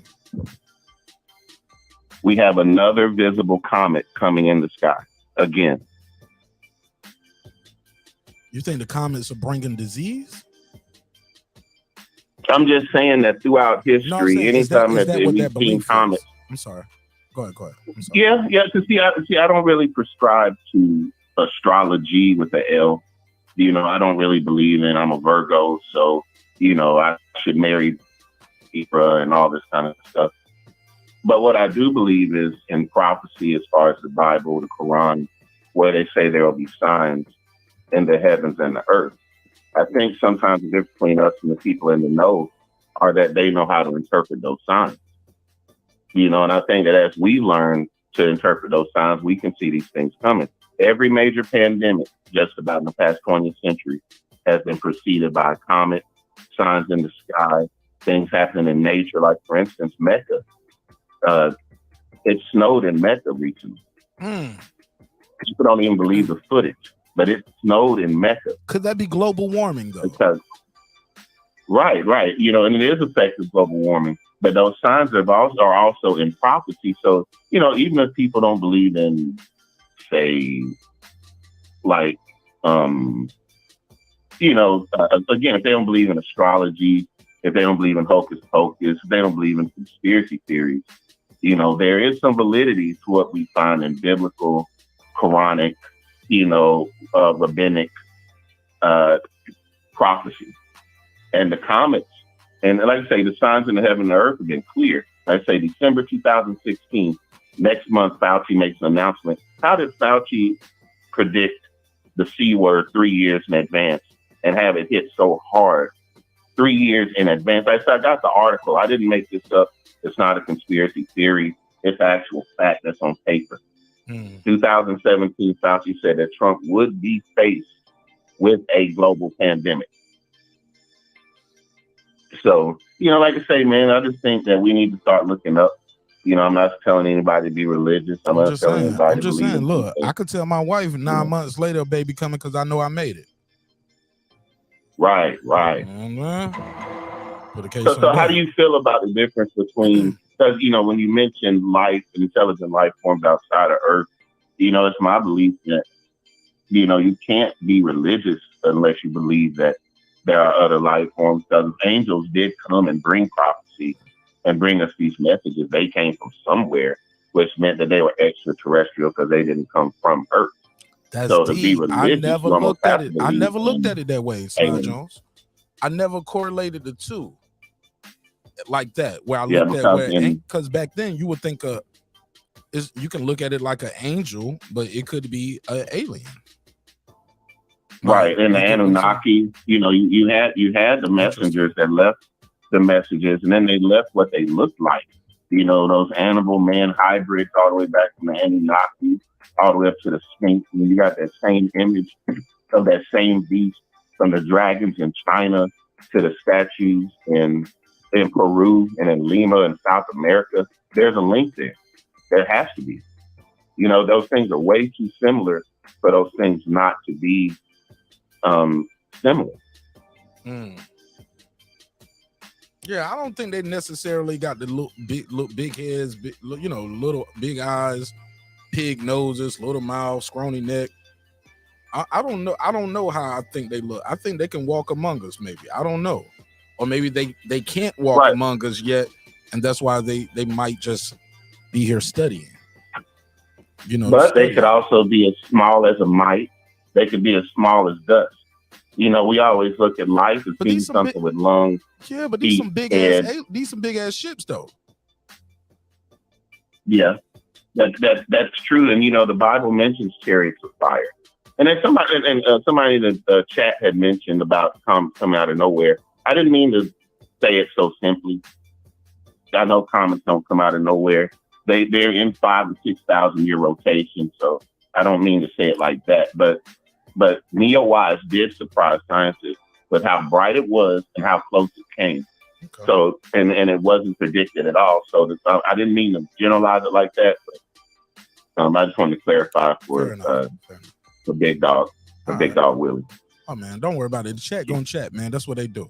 People in the chat in the comment section, they want to be in the comments. I got a panel and I got 2-3 phone lines. If people want to pull up, they can pull up. They want to be in the chat for a reason, so it's all good. Yeah, but I just think it's so easy, man, to get into the flat Earth theories and then the inner Earth. And if you go to Antarctica, there's a whole universe that exists inside of the planet Earth. And I think all of that is good science fiction. And I don't think anybody is stupid or crazy for believing those things. But when you actually go up in a plane and then you can see the curvature of the Earth, or you go in the ocean and you see certain things, it changes your mind about those types of things. And also, Black folks, we hadn't been into science fiction long. We hadn't been watching Marvel and comic books and stuff. We were more into other things all the way up until the 90s, early 2000s. And then, that nerd culture kicked in, video game culture kicked in. And then Black men started getting into, more comics and, nerd culture. And then the girls kind of followed behind us. And now we're all kind of in that place where we have a bigger understanding of science fiction, religion, and, we're a lot more open-minded. We kind of got away from every Sunday church and, started reading on our own, started getting exposed to stuff. So it's a beautiful thing, man. I'm glad that you're hosting. Yeah, man, I'm trying to do my thing, man. I appreciate you being a part of this. You got anything you want to plug and promote before I let you go and get back to this video? Not at all, man. I am a YouTuber, man, but I don't like, feeling like I'm clout chasing or nothing like that, man. I'm just... And my brother, I specifically asked you. So it's not like you just said, hey, man, and y'all make sure y'all follow me, blah, blah, blah. No. We want to support you as well, man. You know what I'm saying? Especially if I you're a content appreciate that, creator. Mark, Yeah. man. What's your channel and what kind of content? Yeah, do man, you I'm do? a content creator. I'm an aspiring voice actor. I do a show called The Midnight Ride. It's kind of like a what do you call, like a quiet storm, slow jam, poetry type thing. It's real cool, man. So if you ever want to stop by, or if any viewers want to stop by, the channel name is Sly Jones, but it's adult content, so you have to be logged in. You probably won't even find it unless you're logged in, because the material is adult. YouTube is like that. Well, look, I'm about to subscribe to you now. I'm gonna subscribe to you now, and I'm gonna check it out, and I'll plug you in with the neighbors. But don't be a stranger, man. Pull up all the time, man. Like, we do a lot of different type of content over here. So I appreciate that. You're gonna man. get a lot of that this week right here. This is quote unquote conspiracy theory week. So we're gonna be covering a lot of different topics outside of, you know, boxing and just regular hip hop and current event news. Now, granted, if some major shit happened this week, you know what I'm saying, I gotta cover that, but for the most part, that's the plan for this week. So thank you again for your time. Thank you for your energy. And your channel is Sly Jones. Yeah, Sly Jones. I love it, brother. I appreciate it. I thank you. And man, have a blessed new year, brother. I'll be down in the chat for sure. All right, man. Appreciate it. Thank God for you too, man. Thanks for pulling up. Hey, look, he did all that talking about spirituality. I said, I thank God for you. I thought I won him over. Like, yeah, whatever, nigga. Peace. I thought I got him with that one. He was like, yeah, man, I thank God for you too, brother. He was like, all right, man, I'm out. Fuck you, man. Well, there's several. All right, so look, check this guy out right here. Let's jump right back. Real quick, before I do anything, girl behind the mic, did you have a reaction to the caller or anything you wanted to add from what the caller said? Or No reaction. Good stuff. I like listening to people's thoughts. That was interesting. Yeah. Oh, cool. He connected it more with the he's the first person I ever heard in my life correlate the aliens with the Bible, because it seems like, I think that is what one of those reasons that keep black folks from having these kind of conversations, because that's been the thing a lot of times people been saying tonight, like, black folks don't talk about this, black folks don't talk about that, because maybe they believe, like, if you believe in this, you don't believe in God, you know. Well, you get what I'm saying? Like my mom or my grandma, they was like, if you believe in that, you don't believe in this. Never thinking that, hey, those aliens ascended from the sky. It was a burning bush talking. This guy walked on water.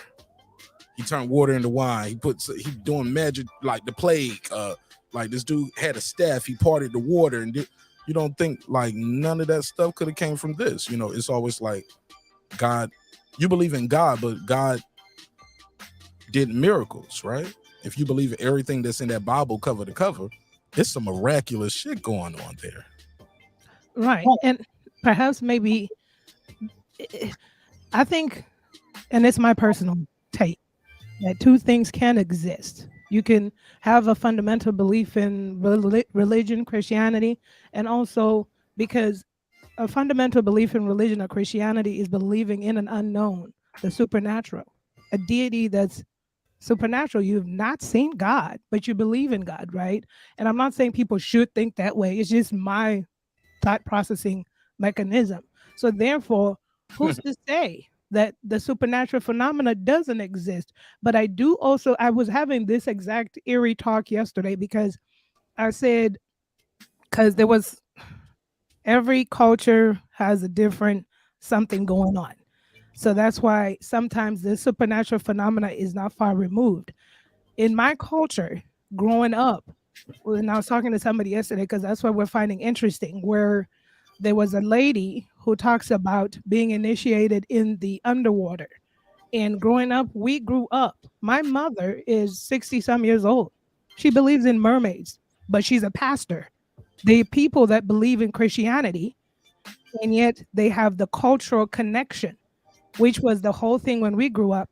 If we went to the village, it's don't go by the riverbank, because the mermaids, they believe in a supernatural entity that has the ability to take you into the underwater. They believe in an underworld that exists in the underbelly of the water.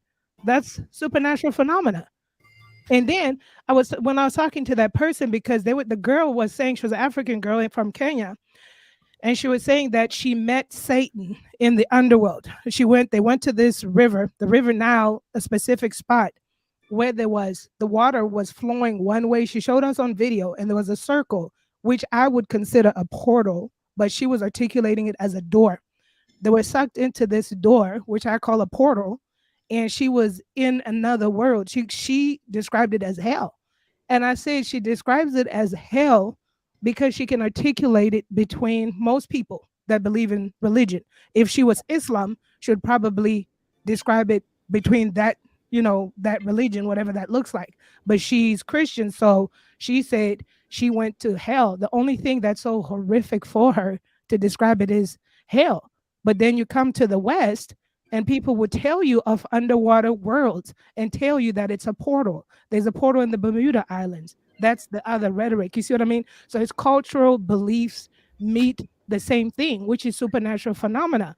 She said she met Satan in person, but that's the only way she can articulate an evil so big.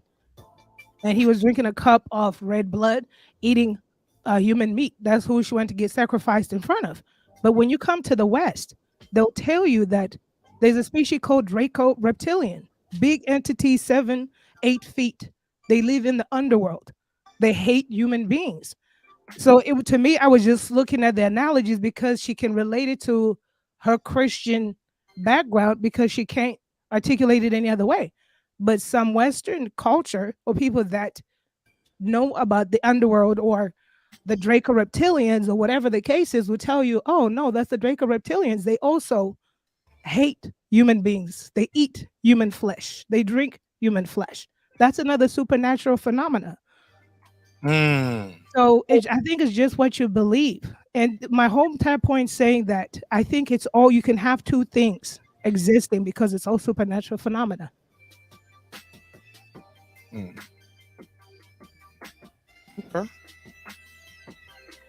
Let me play this next clip. Let me play this soon. Shout out to Elijah. He said Jesus was talking about his Father kingdom in heaven. But also he said the Bible says in the beginning, God created heaven and earth. So you got to believe in. Don't you have to believe in both?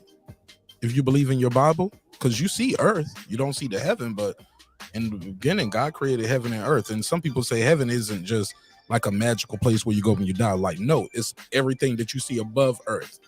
It's the heavens above. You get what I'm saying? Right. Everything that's out there other than your planet. It's just so much we can't call it. We don't call it the solar system and the galaxy and the Milky Way. We just say heaven and earth. Mm-hmm. You here on earth, and everything that's not here is the heavens.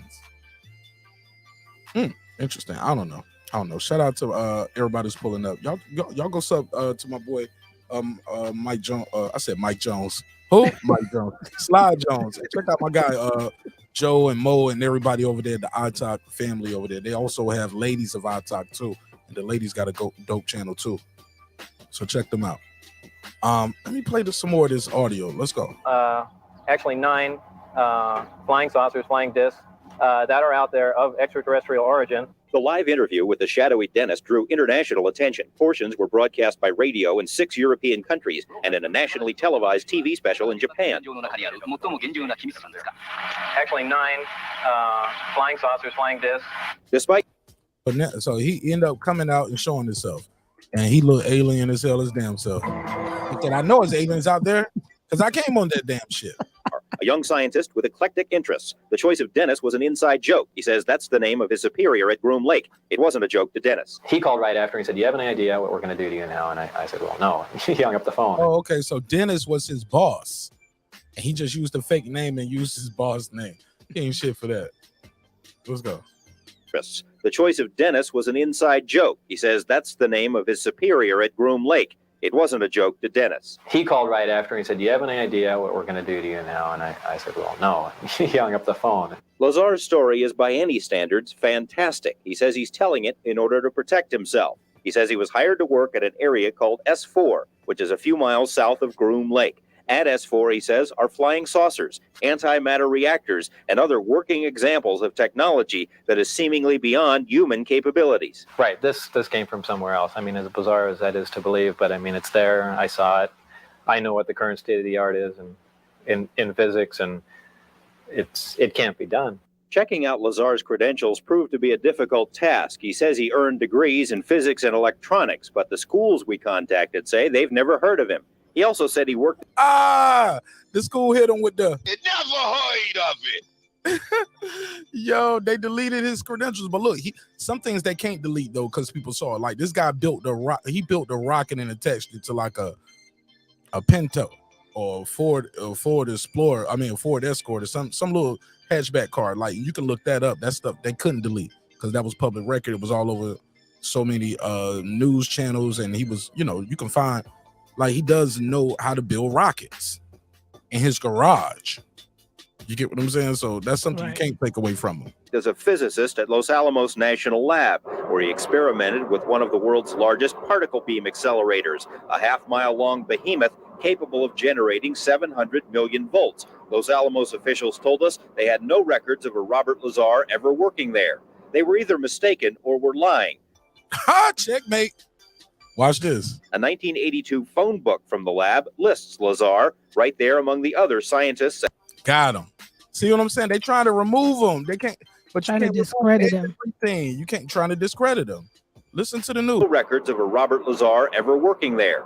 They were either mistaken or were lying. A 1982 phone book from the lab lists Lazar right there among the other scientists and technicians. A 1982 clipping from the Los Alamos newspaper profiled Lazar and his interest in jet cars. It too mentioned his employment at the lab as a physicist. Come on, girl behind the mic. He said it's not a car so much, it's that's important to Lazar, the physicist. Look at him at Los Alamos. Yeah, he worked there.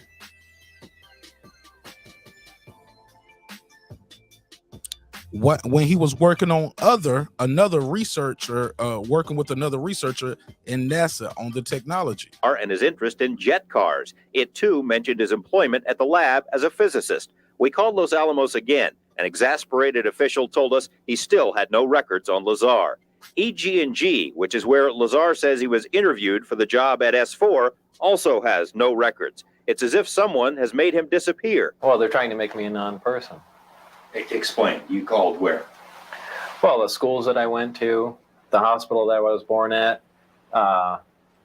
past job, and essentially nothing comes up with my name in it. He smiles, but out of futility, knowing the whole thing must sound ridiculous. According to Lazar, his employer was the United States Navy. He says he and other government employees would gather near EG&G, fly to Groom Lake, and then a very few people would get into a bus with blacked out or no windows and drive to S4. So you get on. That's crazy. Girl behind the mic, you still there, right? I'm still here. You never heard of Bob Lazar before, right? His story is starting to sound familiar. I think I watched a documentary. I forget if it was on Amazon Prime or Netflix. There's a couple of them out there. Mm-hmm. Joe Rogan did about 2 hours on Rogan. Off the bus, what do you see?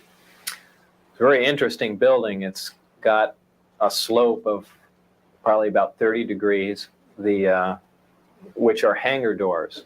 And it has textured paint on it, but it looks like sand. It's made to look like the side of the mountain that it's in, whether it's to disguise it from satellite photographs or what. He says he was never told exactly what he'd be working on, but figured it had something to do with advanced propulsion. On his first day, he was told to read a series of briefings and immediately realized how advanced the propulsion was. The power source is an antimatter reactor. They run gravity amplifiers. There's actually 2 parts to the drive mechanism. It's a bizarre technology. There's no physical hookup between any of the systems in there.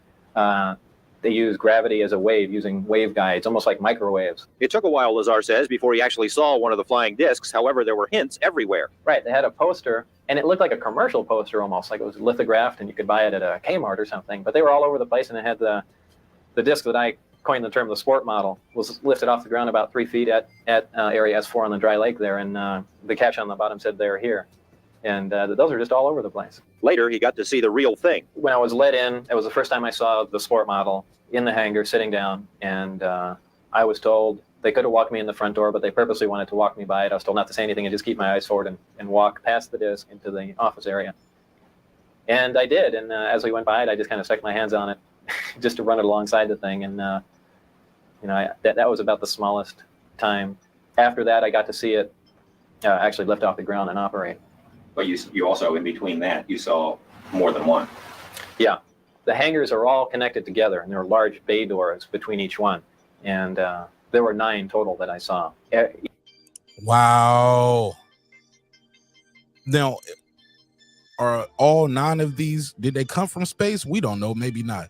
All 9 of these, could they be us trying to duplicate it over and over and over again, too?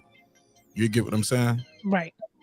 And now what we're seeing out here, could these be actual, these are the real models. And because of people like Bob Lazar, they got to keep it so tight-lipped that even people in Congress, the Senate, the Pentagon don't know what's going on. It's a need-to-know basis. You don't need to know. Fuck I'm telling you for. You might be gone next year. We're going to be here for 20 years doing this stuff. We can't tell you, you know? Each one being different. Like they had the assortment. You said each one different. So they probably trying different things. I'm just freestyling. Security at S4 was oppressive, Lazar says, and his superiors used fear and intimidation almost as a brainwashing tool. But they knew they couldn't trust your ass. Look what you, they knew they couldn't. Like, man, you gonna give it up for some bucks. You gonna. It's them glasses they couldn't trust. Yeah, man. He's very Jeffrey Dahmer looking back at the round turn. He got the Dahmer, got a little Dahmer swag going, right? I'm an asshole, huh? Okay, my bad, man. Okay, my bad. He said, he can't pull up tonight. All right, cool. I was trying to get him on because he said he did a topic similar to this tonight. My boy Mo and Joe over there at Outside. Okay, cool. He said, I'm gonna tap in with you this week though. Oh yeah, but you can stay in the chat though. That's why I don't even like to tell people to pull up, because they be like, damn, let me stop typing in. I'm gonna say I'm going to bed. Because the nigga keep telling me to pull up. No, I'm good, man. Y'all ain't got to pull up. I was just trying to see if you wanted to speak your piece. Did everything but physically hurt me. Put a gun to your head. Good Dahmer boy, right? But yeah, they couldn't tell him, man. And plus, Vegas, like what, 80 miles away from Area 51? Yeah, man, we can't tell you. You're gonna give it all away on the strip.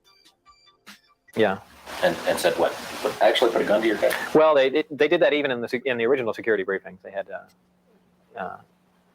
guards there with M16s and guys slamming their finger into my chest, screaming in my ear. Some people pointing weapons at me. Like I said, it's not a good place to work. That fear factor would surface later. Lazar agreed to undergo a polygraph exam as part of this report. Polygrapher Ron Slay asked about the technology Lazar had seen. Did you knowingly lie when you said... Definitely look like Jeffrey Dahmer now on this screenshot. People just pulling in. Nah, you good, fam. You good. People pulling up right now, they probably like, I thought this was the Alien show. He got Jeffrey Dahmer on the screen right here. Like, damn, put a case on it. Don't he though? Or am I tripping? Nah, he looked like it. He's a blueprint. Yeah, man. You had actually seen anti-gravity propulsion in operation. Now, the results of this exam were inconclusive. Lazar appeared to be truthful on one test, deceitful on a second. Slay recommended that a second examiner be brought in. Polygrapher Terry Tavernetti run the corporate security operation and is a former Los Angeles police officer. He put Lazar through 4 tests and concluded there was no attempt to deceive. And I left there thinking that I feel we do have some credibility to what the subject had to say. And that's when I went to some of my colleagues. Tavernetti sent the test results to a third polygrapher who agreed the results appeared truthful. The charts were then sent to a 4th examiner who did not agree, suggesting Lazar might be relating information he'd learned from someone else. The polygraphers conferred and decided they would not issue a final statement on truthfulness until more specific testing can be conducted. And that's where it stands. Tavernetti believes that difficulty in determining Lazar's truthfulness stems from the fear that was drilled into him. I think we're talking about a subject here that is so far-reaching. And it is so... I'm telling the truth. I've tried to prove that. Biggest event in history. Okay, yeah. Period. And it's real. And it's real. And look at them using the city girls now. Physical contact and proof from another system, another planet, another intelligence. That's got to be the biggest event in history. Period. And it's real. And it's real, and it's there. And I had an extremely small part in it, but I'm convinced that what I saw is absolute proof of that. There is no way we could have created those systems. There's no way we could have made the discs, the power supplies, anything to go with them. There you have it. There you have it. I believe the man. You believe him? It He looks threw away his whole career, and they try to discredit him. wow. Wow.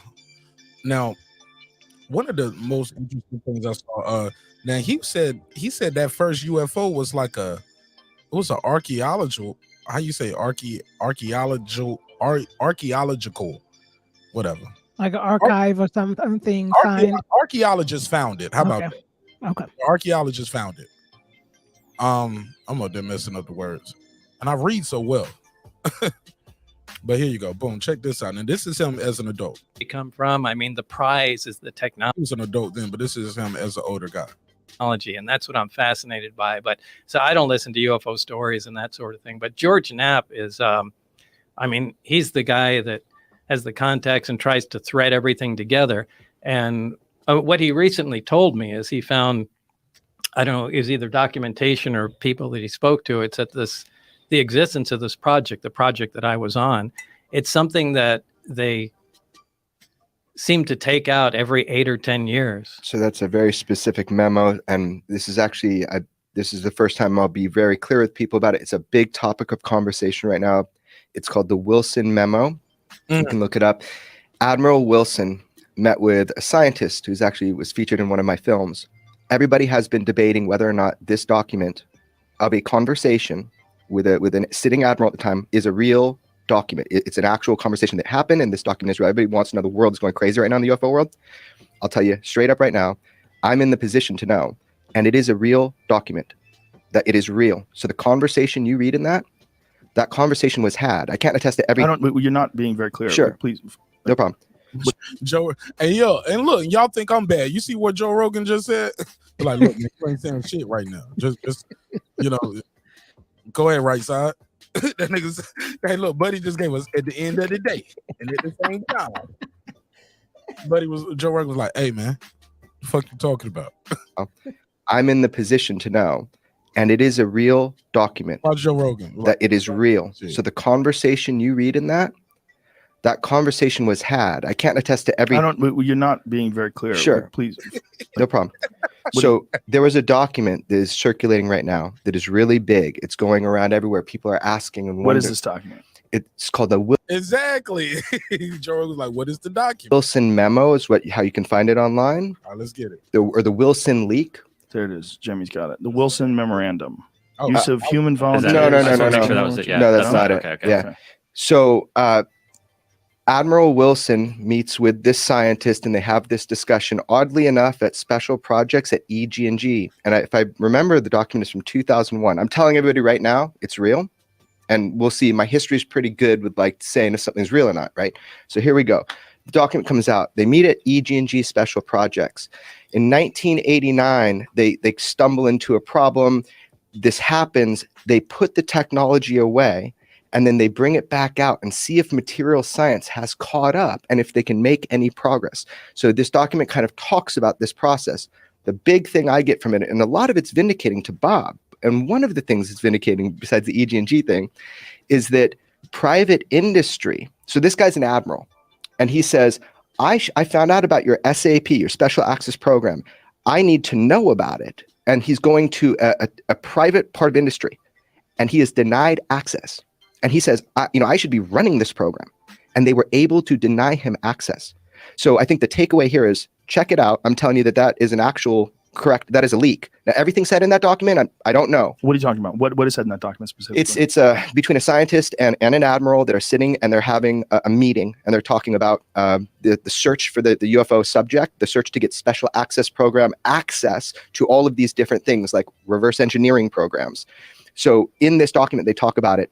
I believe that this document, the person that went was employed by Robert Bigelow, one of the guys that has a couple of orbiting satellites and all that stuff. He's the guy who owns Skinwalker Ranch. No, he's not. He was the guy that owns Skinwalker. Okay. Yeah, he used to own it. There's a new owner, and I interviewed him for my other film, but there's a new owner, and you'll be hearing a lot more about that soon. Oh, man. In fact, I think Bob should speak on this, but it's the material science. Yeah, it's really where physics is. So I can see them doing that. I mean, I didn't have any information on that, but I think what George uncovered is probably accurate. That George did a lot of talking about nothing. I'm sorry. For a filmmaker, he didn't paint the picture for me. I'm sorry. He was babbling. Try and do what we can. And once we reach a roadblock going, we really can't figure it out.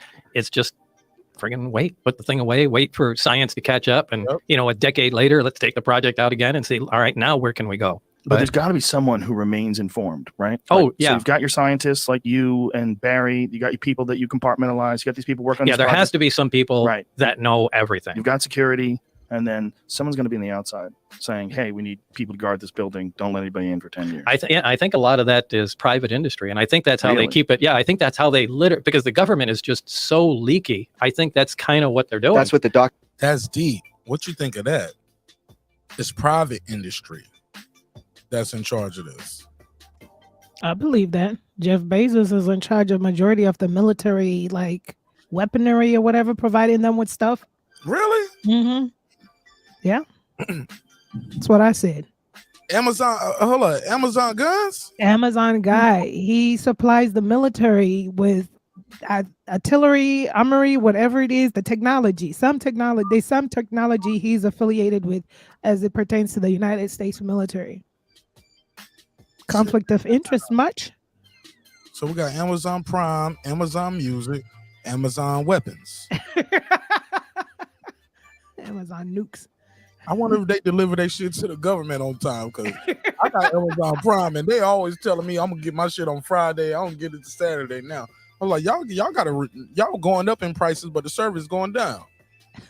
Ain't that about a bitch? All right. Let me see. This not done. Let me see.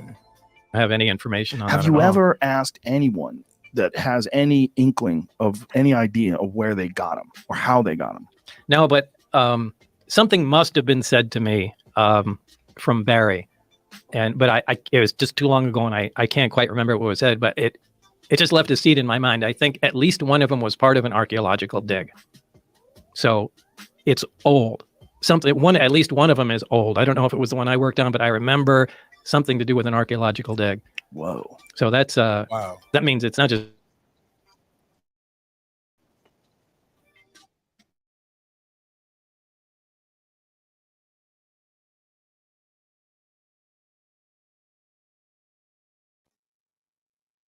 Are you frozen?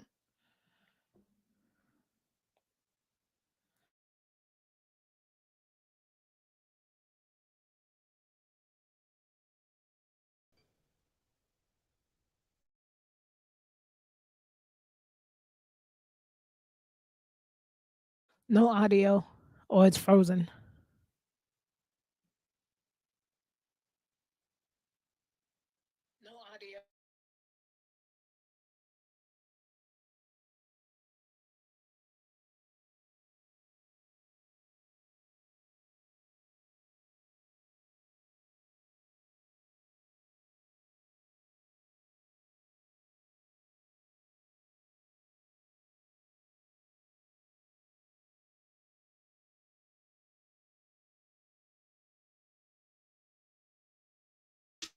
Okay, I'm back. You hear me now? I could hear you.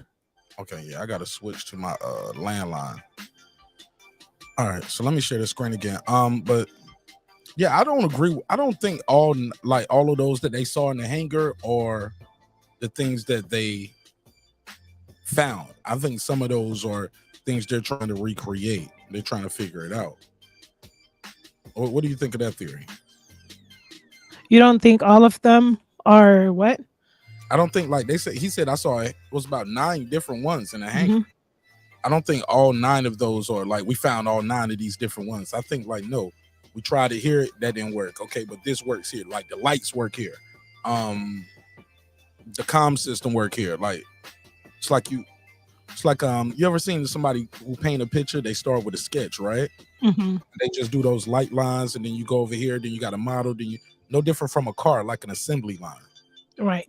So they're all 9 different models they're trying to perfect or work trying on. to figure it out. Yeah, I just think they're trying to figure it out. I don't think they know. This is him talking about the technology, though. And this will be the last video I'll play tonight. Laws of technological progression. You know, you think of Moore's law and you think of how things accelerate. You've got to think that if this civilization is who knows how many years more advanced than we are, if not even years. I mean, we're thinking about it in terms of conventional terms, right? The way we look at the world. I mean, they might be just superior in terms of their intellect. They've got to be. Maybe. We don't know, right? Well, the only reason I say that is because, look, everyone doesn't necessarily start at a steam engine and go to an internal combustion engine and then, electric power, nuclear power, and go up the ladder that we come on. The binary, if the stuff is true about the origin and the binary star system, and they have heavier elements that we don't have, and this stable element 115 is a naturally occurring material, maybe that's the first thing they started experimenting with. And the version of their steam engine, their first product, was something that operated like this. And actually, when they came to Earth to look around, or whatever, they were amazed at the stuff we were doing. These guys burned stuff and squirted out the back to go forward. So, who says they follow any kind of normal progression like that? My thought was, if you went back to the 1400s and then you went from 1400 to 1500, you're not going to see that much of a difference technologically. Right. If you go from 2000 to 3000, I assume there's going to be a radical change. I agree with that girl behind the mic. Did you hear what he just said? That he believes that there won't be that much technological differences in the next years. Yeah, he was talking about. Let me play it again. My thought was, if you went back to the 1400s and then you went from 1400 to 1500, you're not going to see that much of a difference technologically. Right. If you go from 2000 to 3000, I assume there's going to be a radical. But little do we know now, though, things have jumped dramatically from 1980 to 2023. Right. You get what I'm saying? Mm-hmm. Because certain technologies help other technologies improve and get better. Does that make sense? That makes sense. Yeah. Even with how fast you can transfer info, like the internet changed so much. The car changed a lot. The steamboat engine changed a lot. You didn't have to get on the boat and pedal. The airplane changed a lot. You can I just think the transfer of information from one point to the other is probably going to be, and that's why I think they're doing that. What they call it? What's the technology? I was about to say G5. 5G. 5G. Mm-hmm. And even with these new chips that Mac is using for years, Mac depended on Intel chips for the Mac device. Now Mac has developed their own microchip. They created the M1 chip, and is able to power their devices and power them a lot stronger, make them faster. And shoot, I'm using an M1 device right now. It does not get hot. You know how most laptops or computers, I got a computer over here that's sleep. It's been asleep all day. If I touch it, it's warm to the touch. If I was using it, I probably could fry an egg on top of it. This M1 Mac is cool to the touch. It does not get hot because it doesn't have a fan inside. It's using different technology. The hologram, like I said earlier, I remember thinking people were telling me, I used to watch shows like Quantum Leap, hologram with Al. It was science fiction. I was like, years later, Tupac is performing with a hologram at Coachella. Mm-hmm. They have doing a whole different routine and interacting with other people on stage, and Coachella, like they got his voice, got his it's crazy what they can do now. Right. Go ahead. Oh no, right. But I have a feeling, and I've always had a feeling that the government has years and years of technology. I feel like they have probably over 50 years of technology if they wanted to. And I feel like they're controlling how it's disseminated to, obviously it goes to the services first because they always get the latest stuff, and then it trickles down to the consumers. But I think over the years, with what they've harvested from the real fallen aircraft, or what they could have salvaged from real scenes of extraterrestrials, I think they have had advanced years of technology. I believe that. They just holding it. Yeah, 50 years. You're probably right about that. Like, Yeah, they're just holding it. all right, let's play some more of this. Like I said, this is gonna be the last video.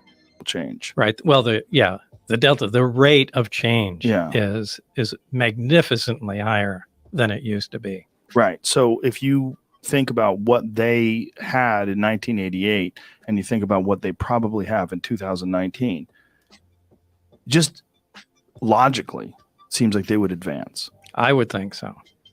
The only question is, like, are they living? Is that a living thing in terms of like a biological thing, or are they some sort of an artificially created creation like we are working on right now? I mean, we're in the middle of working on artificial reality, artificial beings, sentient beings, artificial intelligence. There's silicon-based life forms that they're essentially trying to create. Boston Dynamics, or was it Boston Dynamics at the company? You can make crazy robots. Yeah. You can make machines out of flesh, Yeah, right? So right. a cyborg or a cybernetic organism is just that, that's what a lot of people think those like gray things are, that people call the grays. Yeah. Is like they're machines printed from flesh. So what you're saying is like not Well, they so could just far be off from- synthetic life. Synthetic They don't life, even need yeah. to be, Right. machines. Right. Well, they seem to have no sex organs. The way they're described by people that have had interactions with them, assuming these people aren't liars Right. or crazy or whatever. Right. That they have no sex organs and that they don't seem to have any muscle. They're just almost like a frame. Right. And they have enormous heads. I mean, if you look at, But maybe they don't need sex organs. Maybe they reproduce a different way. Maybe they do have a. You get what I'm saying? Memory. It's a possibility, but I've always also side-eyed that because like I just know how screwed up the government is, and they be playing these games, and I'm like, what's to say they don't manufacture these beings? Because when you listen to Dr. Greer, Intelligent. This could. I said so. You would what he's talking about. This could be artificial intelligent life form. it could possibly be, because Dr. Greer, like I said, you take one with the other, we don't know. He's had his experiences and encounters. He differentiates the differences between UFOs and extraterrestrials, and he says it's not these gray-eyed things. It's more so like with his experiences. So I don't say he's right or wrong, but I've just always, the government is just like, I don't like the mental games they play. If they've been able to for so many years, there's so many documentaries. I over watch some of these sometimes, but I remember you'll probably find it somewhere in your streaming service, but this happened in like 1960 something, where the spacecraft malfunctioned and it ended up releasing radioactive material on these people. It was hush, it was quieted, and that's how I'm saying that to say this is where you're seeing the traces of the government recreating this type of equipment. So who's to say they're not, in order to be believable, you need to put something in there that's believable. And even I think it's Dr. Greer's documentary, Elements of the Fifth Kind or something like that. It's one of these documentaries where I was talking about the same whistleblower who said their job was to cast disinformation when people say they called in with a sighting. And they furthermore said that back in the day, they used people with deformities. That's who they put on these spacecrafts. So when people say they had encounters and the people, were aliens, was because you're not seeing people that are disfigured or like severely disformed. And that's what you would think. So maybe they advanced from disformed people. And now I'm thinking about it, whether disformed people are the ones they were experimenting on. Now that I think about it right now, I don't know. But this guy said it. So it begs to question, could these little gray species and these things be part of this, be part of the AI? Because I just have this belief that the government has advanced technology. They've had it for years. Like what we have right now is no comparison with what they have that we could have. And I don't know, maybe they're trickling it out, they're doing whatever, but I think they have advanced technology. So they have the advanced technology to create that. I believe in that, because there's so many factors around it. You hear a lot of people. There's a guy called Emery Smith. He's a service guy who served in the services. He talks about, and this is his experiences. That's why I question a lot. But he talks about the projects he was involved in on the base, where he would travel, and he said this is early 90s, and he would travel all the way down to earth, like feet down, and there was so much, like, it was advanced technology. Back then, it was the same screening that this guy said he went through. I don't know if it was like people chastising him or what, but it was like so advanced.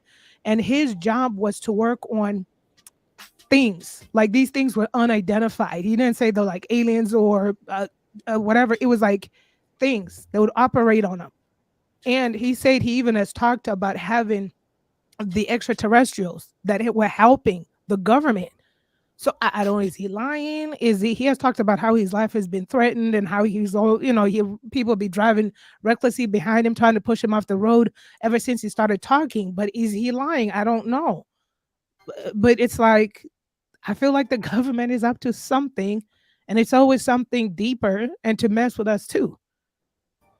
Because Dr. Greer says extraterrestrial contact is more like the flashes in the sky and so forth, but it's not always your typical, like, the little gray man with the suit. I don't know. Maybe it is. Maybe we have emulated a good AI, a cyborg. I don't know. It's just all interesting. All right. Shout out to everybody pulling up. Smash the like button on the way in the room if you like this type of content. Let me know y'all rocking with this type of content. Smash the like button and vote on the survey as well. Australopithecus or depictions of ancient hominids, and then you go to human beings. One of the things you see is bigger heads and weaker bodies. Well, you see a clear progression of evolution too, Yes. where for something like that, I would lean towards a synthetic organism because it Yes. looks like it was made for a specific task. There's Right. no reproductive organs, so I mean that almost kind of leaves out any kind of physical evidence. Like I said though, some I think you got to take your thoughts of how people reproduce out of it. You get what I'm saying? Like, if you look at two bees right beside each other to your naked eye, you can't tell a male bee from a lady bee unless you're looking at a stripe that's in a different place, or so let me take this call. Caller, what's your name? Where you from?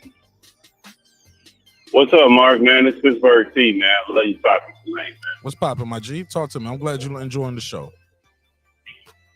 Hey, well, I mean, science is something now that we kind of take for granted because we kind of intertwine science now with entertainment too much, and we kind of get away from that.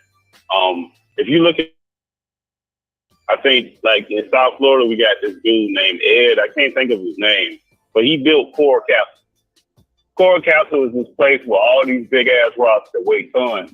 That this guy moved. He built these rocks, and the guy weighed like 100 pounds, and he built it in homage of his woman who he broke up with in another country, and he did it with some kind of system. I think they call it the anti-gravity system or fulcrum system or some kind of way, but he did it all in secret of night, so nobody knew exactly how he did it. It's a museum down there now. They still have those rocks there, and he actually built two of them. So he built one, and he kind of merged them together. So not only did he build it, he moved the rocks with no help from nobody. And the guy he had some kind of disease. Well, he was a sickly dude too. You got that guy, and then you got Tesla. Not Elon Musk, but the actual Tesla guy, where he went, everybody kind of know the story where at the end of his life, he was living in a hotel because the bankers kind of pulled out from him because he borrowed money from him. And he started to, he made like a wireless electricity. And at the end, the bankers got pissed off because there was no way they can make money. So the man went crazy, ended up living in a hotel. And at the end of it, when he died, FBI, CIA, all those people, allegedly, they went in there and took all the stuff that he had in that hotel out of it. And we're just getting some of that technology now. I bring all that to say, some of this stuff, I think some of this stuff, you can kind of draw the lines, but some of the real, like, heavy stuff, you can see it, and it's real, it's there as far as technology advances that just happen with these leaps and bounds. And it's like a lot of like cloak and dagger type stuff where you kind of see stuff and you hear stuff and you kind of get people to like draw lines and they give you these half answers that don't make a whole lot of sense besides the sightings, the technology advances. All right. Well, I appreciate you, Phil. I'm talking to you and reading the chat. Appreciate you, Pittsburgh T. Thanks for calling in, big dog. All right, appreciate you, man. Right, Y'all be easy tonight, man. Don't be a stranger, man. No. Don't be a stranger. This is my last video. Shit. Pittsburgh T. This was supposed to be a 1 hour show, but the audience has been so engaged and enjoying the content. I stayed a little long, well, a lot longer. But yeah, I'm glad you guys are enjoying the show tonight and the content. I'm glad people are sharing their stories and experiences as well. So don't be a stranger, big dog. You know you part of this neighborhood. Oh yeah, definitely, man. I just encourage people to look deeper into some of the history of some of these companies and some of the, not just because right now we stuck in faces of people. We got this thing where we got influencers, but if you actually look into some of the history of some of these companies and some of these things, you'll see a lot of layers behind a lot of different things. Because right now, have you watched the Bernie Madoff? I'm gonna say this and I get off. Have you seen the Bernie Madoff? Started watching that documentary they have on Netflix. I didn't because I've seen so many of them. I felt like I knew so much about it. Have you seen it? I saw the movie. I saw about 2 documentaries prior, before the movie even came out. Yeah, this one is more detailed. I only bring him up to say that people, the whole premise behind him. Well, I mean, people they fell in love with the persona, man. They fell in love with the persona and they got stuck. We get in love with the persona, and that's how he was able to pull off his scam. He was the internet guru for the internet guru guy too. Yeah, I'm hearing he was a people pleaser. Yeah. But shoot, we call that a preacher in my hood. In my hood, that's the preacher. Shit, you know what I'm saying? Put a case on him. Charismatic. He making everybody happy. He built a personal relationship with everybody. He wouldn't just hire you; he would hire your friend too. Yep. Well, and then if you question him, he wouldn't let you do business with him. So the fear that you was gonna be missing out if you pissed him off, he wasn't gonna let you in. Oh, he Marq Nash then. He breaking beats. Yeah, he was Marq Nash before Marq Nash got going. But I say all that to say that we have to sometimes look at behind the curtain some things. And you'll find a lot of stuff out with technology. And then I appreciate the show, Mark. Hey man, you gotta do more stuff for this because it kind of opens up our minds with a lot of different stuff that's going on. But sometimes we get so caught up, and some of the stuff is so controversial. I think some of the stuff we can, like this kind of stuff, everybody kind of agree with. Everybody agree with it on different levels. Or maybe my audience is just full of a bunch of crazy motherfuckers too. Oh, Mark, I think, man, listen, man, the government did some stuff, man. Yeah, man. Government did a lot. I'm gonna do a have you ever seen a heart attack gun? Bro, you said I said have you ever seen the heart attack gun? You ever heard of the heart attack gun? Heart attack lung? Gun, Gun, G-U-N, the heart attack gun. You ever heard of the heart attack gun? I haven't heard of it called that, but I've heard of ways they can make you have a heart attack, though. I have heard of things they can do, like for shots, or they can give you or small little pricks, or just they can touch your skin with, they have gloves on. I think Kim Jong-un, it was a lady who went to prison for that. She's part of killing Kim Jong's brother. She had some shit that she rubbed on him and did some shit to him, and went in the bathroom, washed it off, and he dies right after it. You know what I'm talking about? He did. Before that, though, they actually have a real gun, though, bro. They got a real gun. They did a meeting on the House. It's a black and white film. I think it's either the House or the Senate, where they had to come to Congress, and they had either the CIA, FBI up there, and they were explaining this gun. It's a clip on YouTube. You type in heart attack gun, I'm looking it up it right now while we talking. You look it up, you'll see it. And they have this gun where it shoots you in the chest, and it has I don't know what they use to cause a headache, but whatever it is, they have a physical. They had a physical gun. I got it right here. And when you hang up, I'm gonna play it for the audience, but I'm gonna play it so you can see it too, and not just hear it. So that stuff is all there, man. It's a lot of stuff that's out there. That's real stuff, not no stuff that we got to procrastinate. Pittsburgh T, you got my email, you got my IG. Send it to me, because I want to do a false flag show about all these things that back in the day people thought, oh, you crazy and it's a conspiracy, and then we find out years and years later it was a false flag operation, like the Gulf of Tonkin and things like that. So I definitely want to talk about false flag operations, but I don't want to go too far down the pill with the Alice Jones shit. I think, Nah. yeah. I don't want to get sued. You know, Nah, but that I only brought that because we can trace that to a real event. Though. We can trace that to a real event and real technology. So absolutely, I appreciate y'all though, man. Hey, y'all keep the show pop, man. Appreciate y'all. Man. Y'all have a great night. Yes, sir. Shout out to the co-host tonight, girl behind the mic. You co-hosting this thing tonight, huh? Shout out. She said, shy of public speaking. Where, bitch? Period. I'm brave. I'm out here. No full panel, just you and I rocking out. Look, I got this thing right here that he was talking about, yo. Let me show this. It's like 6 seconds. It's real short, but let's show this. It's a user clip. They're talking about the heart attack gun. It's about 45 seconds. I'm sorry, but they got it right here. Boom. Can you see it? Yes, I can see it. Check this out. 45, although it's special. However, it works by electricity. There's a battery in the handle, and it fires a small dart. So that when it fires, he said it works by electricity. It's a battery in the handle, and it fires a small dart. The handle, and it fires a small dart. So that when it fires silently, almost silently. So that when it fires silently, almost silently. Yes. Very little. What range does it have? 100 meters. 100 meters, I believe, about 100 yards, 100 meters. About 100 meters range. Right. And the dart itself, when it's... Wow. It's a heart attack gun. Let me see. Wow. Did you see the CIA director trying to act like he ain't know who fires how much? Looking back, I'm like, nah, you tried it. You know how far shoot? About 100 meters. About 100 meters. Man, you know how far it shoot. Maybe he don't know because the director sometimes is out of the loop. Sometimes they be doing shit behind the director's back. The assistant director. Remember, even in Watergate, the CIA director and or it was the FBI director. He was trying to help old boy cover it up. Come to find out, Deep Throat all these years later was the assistant. So it's a lot that goes on with that. Everybody ain't in the loop sometimes. Sometimes these dudes are doing stuff that, or like he has to answer for it, but he don't want to be there today.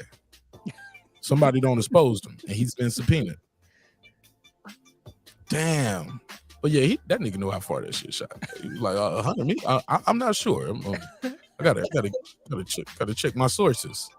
How far it shoot, bro? 100 meters. Like, you stupid mother.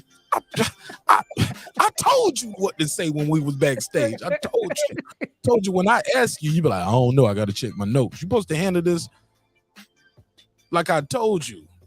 Up here, going off code. All right, let's play this last clip. Like I said, I ain't got to play this whole thing, but there's some interesting spots in here I just want to touch on. Evolution. Right. Well, that's also our bottleneck, right? Our bottleneck is our biological imperative.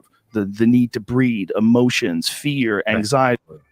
Orbs. Why? Maybe because of an image of an alien. Like if you think about what an alien is in terms of the sort of iconic image of an alien, like the Steven Spielberg Close Encounters of the Third Kind alien, they seem like what we'd assume a human being would eventually become. Right.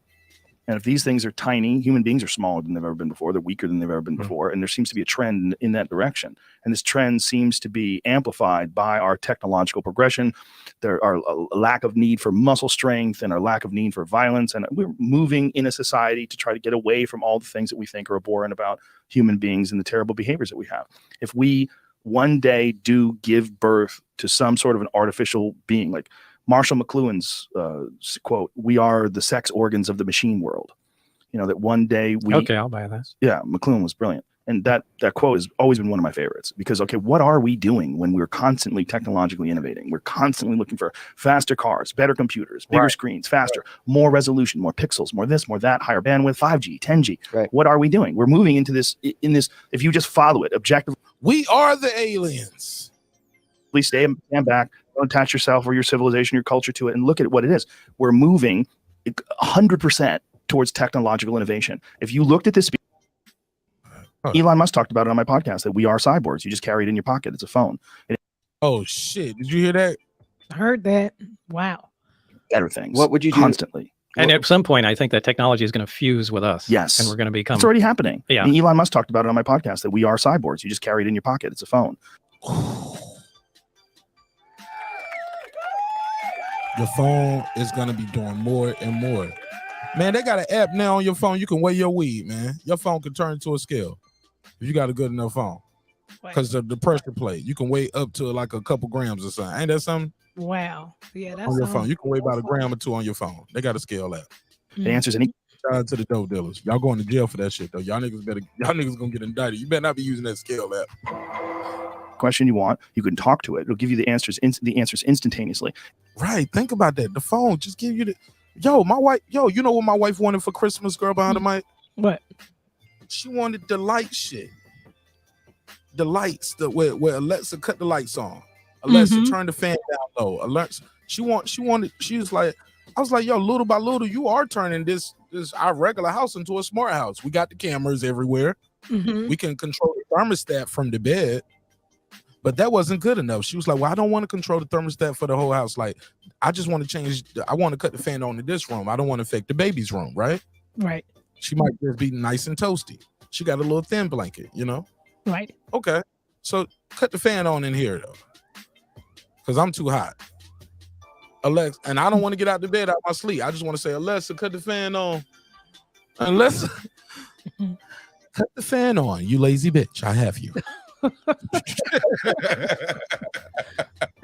I got your back. No, I'm serious though. That's what she wanted. And we got one in the bedroom and we got one downstairs. I felt like the old man because I didn't know how to adjust it. I just keep going to hit the button. She was like, man, stop hitting the button. Just talk to it. She's like, enjoy the smart house. Just walk in. As soon as you walk in, just say, let's cut the lights on. I said, I don't even want to say her name. And say cut the lights on. I feel like that takes more energy than me walking right here and touching the button. Alexa, cut the lights on. Turning on the lights. Bitch, you too slow on. I'm already here. I'm just saying, like, it's a button right there. But here's the thing. When I hit the button, it's set up in a way where this shit don't even work. Like I got to hit this button, but, you know, I might have to hold it for 2 seconds to cut it on manually. So they trick me to make me, I got to use the technology. Like, nah, you ain't just flipping a switch. Or you hit it one time, you don't cut on the lights and the fan. I was like, man, that's too much. So now I got to hit the other button for the fan. And I'm like, then I got to hit the button right here to turn it down, turn the fan all the way off. Like, you know what? I got to talk to this lady. I just got to talk to Siri. I got to ask for permission for the lights in my house now. Because my wife wanted to be a damn cyborg. But go ahead. That's my take on it. That's my take on it. I'm serious, man. This shit is crazy. Play my favorites, but I love it though when we'll be sitting there talking sometimes. She's like, that didn't happen. I'm like, hold up. And then I kill her with it. I was like, Alexa, when did Denzel Washington do blah, blah, blah, blah, blah? Yeah, she comes crazy. Yeah, and bro, you telling me. Who you telling? That's who you telling. Like, it's to the point, like, we have one in every room in the house, like every major room in the house. Like, it's one in the studio. I just unplug it because sometimes I'll be doing the show and this shit is just like, huh? I'm like, shut up, bitch. I'm talking to my audience in my show. I'm sorry, I will tune back in later. I'm like, oh my God. Nosy motherfuckers. They listening to everything. They like, do. Eavesdrop. Because she always come on when nobody call her name. And I'm like, what y'all listening to right now? Right. Even when I do the show, sometimes y'all hear Siri come on and I'll be like, Siri, blah, blah, blah, blah, blah, blah, blah, blah. Like, I have to turn that shit off because sometimes this shit is it'll hear the wrong thing. Like, you want me to tell you a joke? Are you in a bad mood? I'm like, yo, this shit is taking over us. And like, somebody told me if you talk about something enough around your phone will start showing you ads for it. Is that true? You know, that's how I've been like, I'm still like trying to. I'm sorry, Yeah. go ahead. I'm sorry. No, I was gonna say I'm still trying to remain sane because, listen, it's the same thing. I was just telling a man behind the mic not too long ago. Like I feel like I'm manifesting stuff every time I say something, and then I go on YouTube and I'm scrolling. You see an ad for it, like whatever it is that I would have been talking about. Let's say Ford F-150. Next thing I know, and then YouTube never gives me those ads. You know what I'm saying? You kind of know the ads you're used to seeing on YouTube. And it's like, wait a minute, I was just talking about this yesterday. How did this, you know what I mean? So I thought I was going crazy, but I was like, this is weird. It's weird. You know what I don't know. somebody said? That's in the small print of those terms and agreements that we click to all the time. I believe With your phones and all these 8 pages of documents that we don't read, we just accept and we sign into our new phone, or we sign into our Gmail or our Yahoo or our Google or our Facebook or Instagram. You have given them permission, like, oh yeah, I can use your microphone and your camera. All right, cool. I believe I can just we can sell your data. Like certain places, you can't sell your data and stuff like that, right? You got to give people an option. Like, no, you can't use my data, because it's basically targeted marketing. Like, well, yeah, we are using your shit right now, and little by little, we're gonna start showing you some little, as you scroll through whatever you was looking for. Now, instead of it being a Mac computer, you're looking at an F-150. Right. Yeah. That's how Google do me, because it was on Saturday. Only if I've already looked it up, I see it everywhere now. Like, Right. if I But looked before. up, before I looked up, like before I was trying to buy a Rodecaster Pro, I didn't see it nowhere. Once I looked it up and I bought it, and I was while I was looking up buy it, I would see ads for that on World Store. I would see ads for that everywhere I went. Okay, and I get it, I get that, but to just be talking about it without typing it in, and now that stuff is popping up, that's crazy. But I can believe it. I can believe it's very possible that we signed that away in those terms and conditions that none of us read for the most part. If you read all of it, and they need to make those simpler, but if you read all of it, you probably were like, man, fuck this phone. I'm going back to sending pigeons. I'm going back to pigeons with a letter tied to the beak or something, like to the foot. Landline. Sure. Yeah, I'm gonna put a message in a bottle. I get it there when it get there. But damn it, your mama's dying, bro. Come on. Just throw this in the ocean. Hope it make it to Germany or somewhere. If you find this in Tahiti, throw it back in the water west. Send this to Germany. Wrong message, wrong bottle. Bad joke. Whatever. All right, man. Somebody liked it. Let's go. It navigates you. It has all your phone numbers in it. It has all your contacts. You can get a hold of people. People are listening to you through it. It's connecting us in ways even involuntarily. Haptics, that kind of thing. Yeah. It's also getting on your wrist. How many people have iWatches, Apple Watches? They put them on their wrist. Right. And that's only because we can't integrate. Helps your health too. Like that the phone, like that technology could say, hey, you need to walk more. How many steps you did today? What if you could I don't know if he's about to say this, but what if you can integrate that with the chip? With your brain. Like, you ever watch Black Mirror, Girl Behind the Mic? I watched some episodes. I quit after that. Those two brothers were playing video games. That's the one with the two brothers on the video game.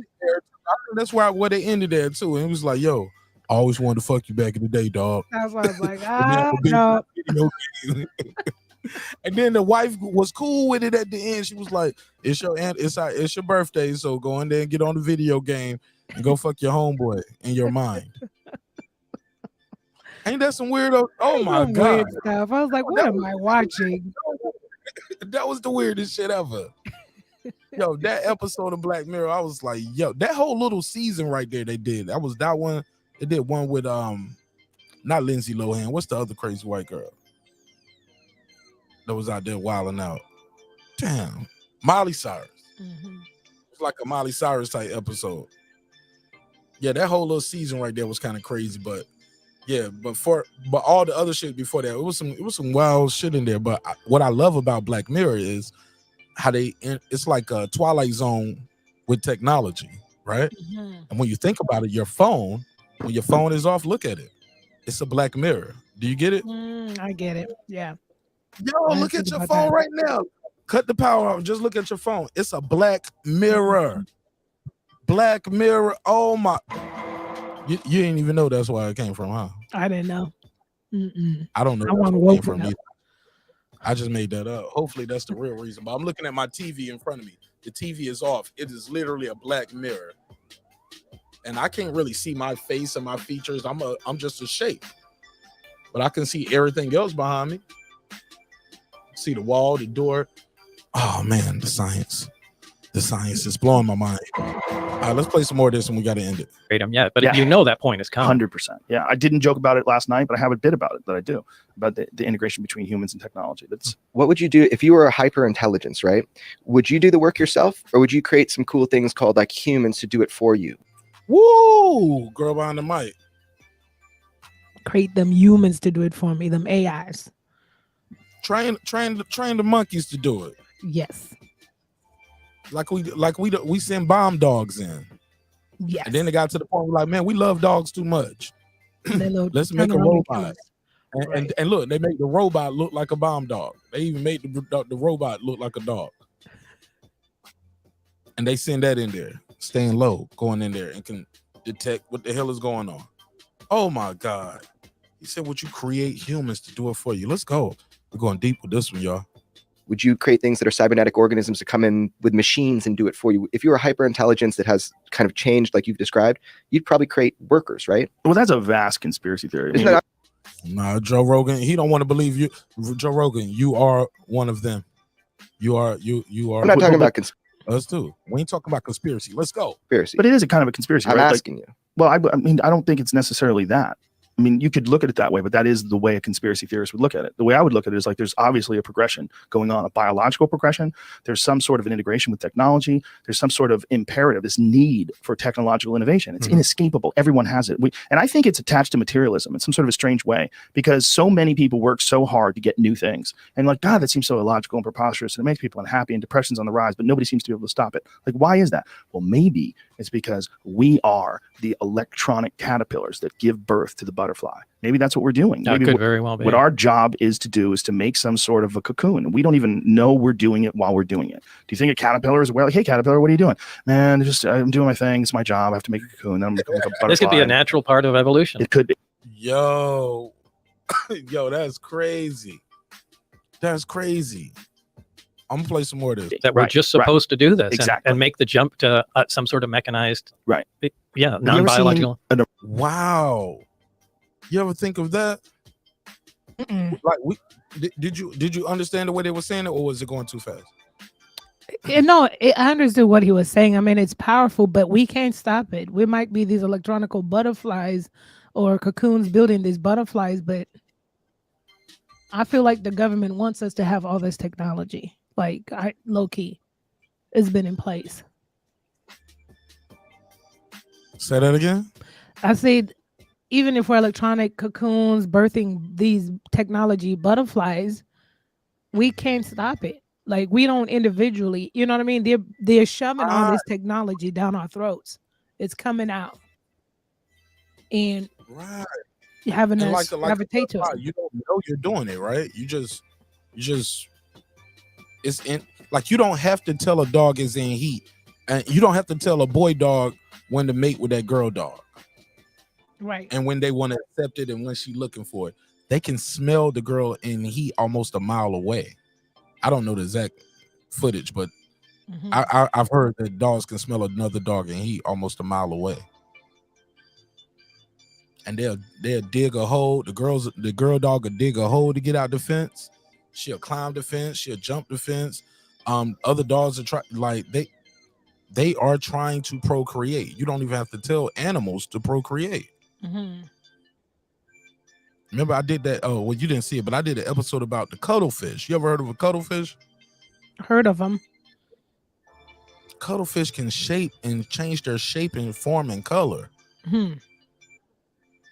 And the smaller, the bully cuttlefish, once he mates with the chick, he'll stand there and guard, so can't nobody else mate with her. But the smaller cuttlefish who don't want to fight with him, they know how to change their form to look like a girl. Oh, wow. And usually girls, once they mate it and they don't want to mate no more, they'll change their color. So she'll change the boy will change his color to like a red, right? And the red means I'm done. I already don't have eggs. So now his senses are down. He'll let that boy walk by him and go closer to the girl. And while he's sitting there fighting and dealing with other cuttlefish, and he'll just the other cuttlefish will get closer to the girl, like, hey baby, what's up? Yeah, man, I ain't no girl. Yeah, I just wore this so I can get closer to you. And then he mates with the lady right there. right there hiding under the big cuttlefish who think he guarding the spot.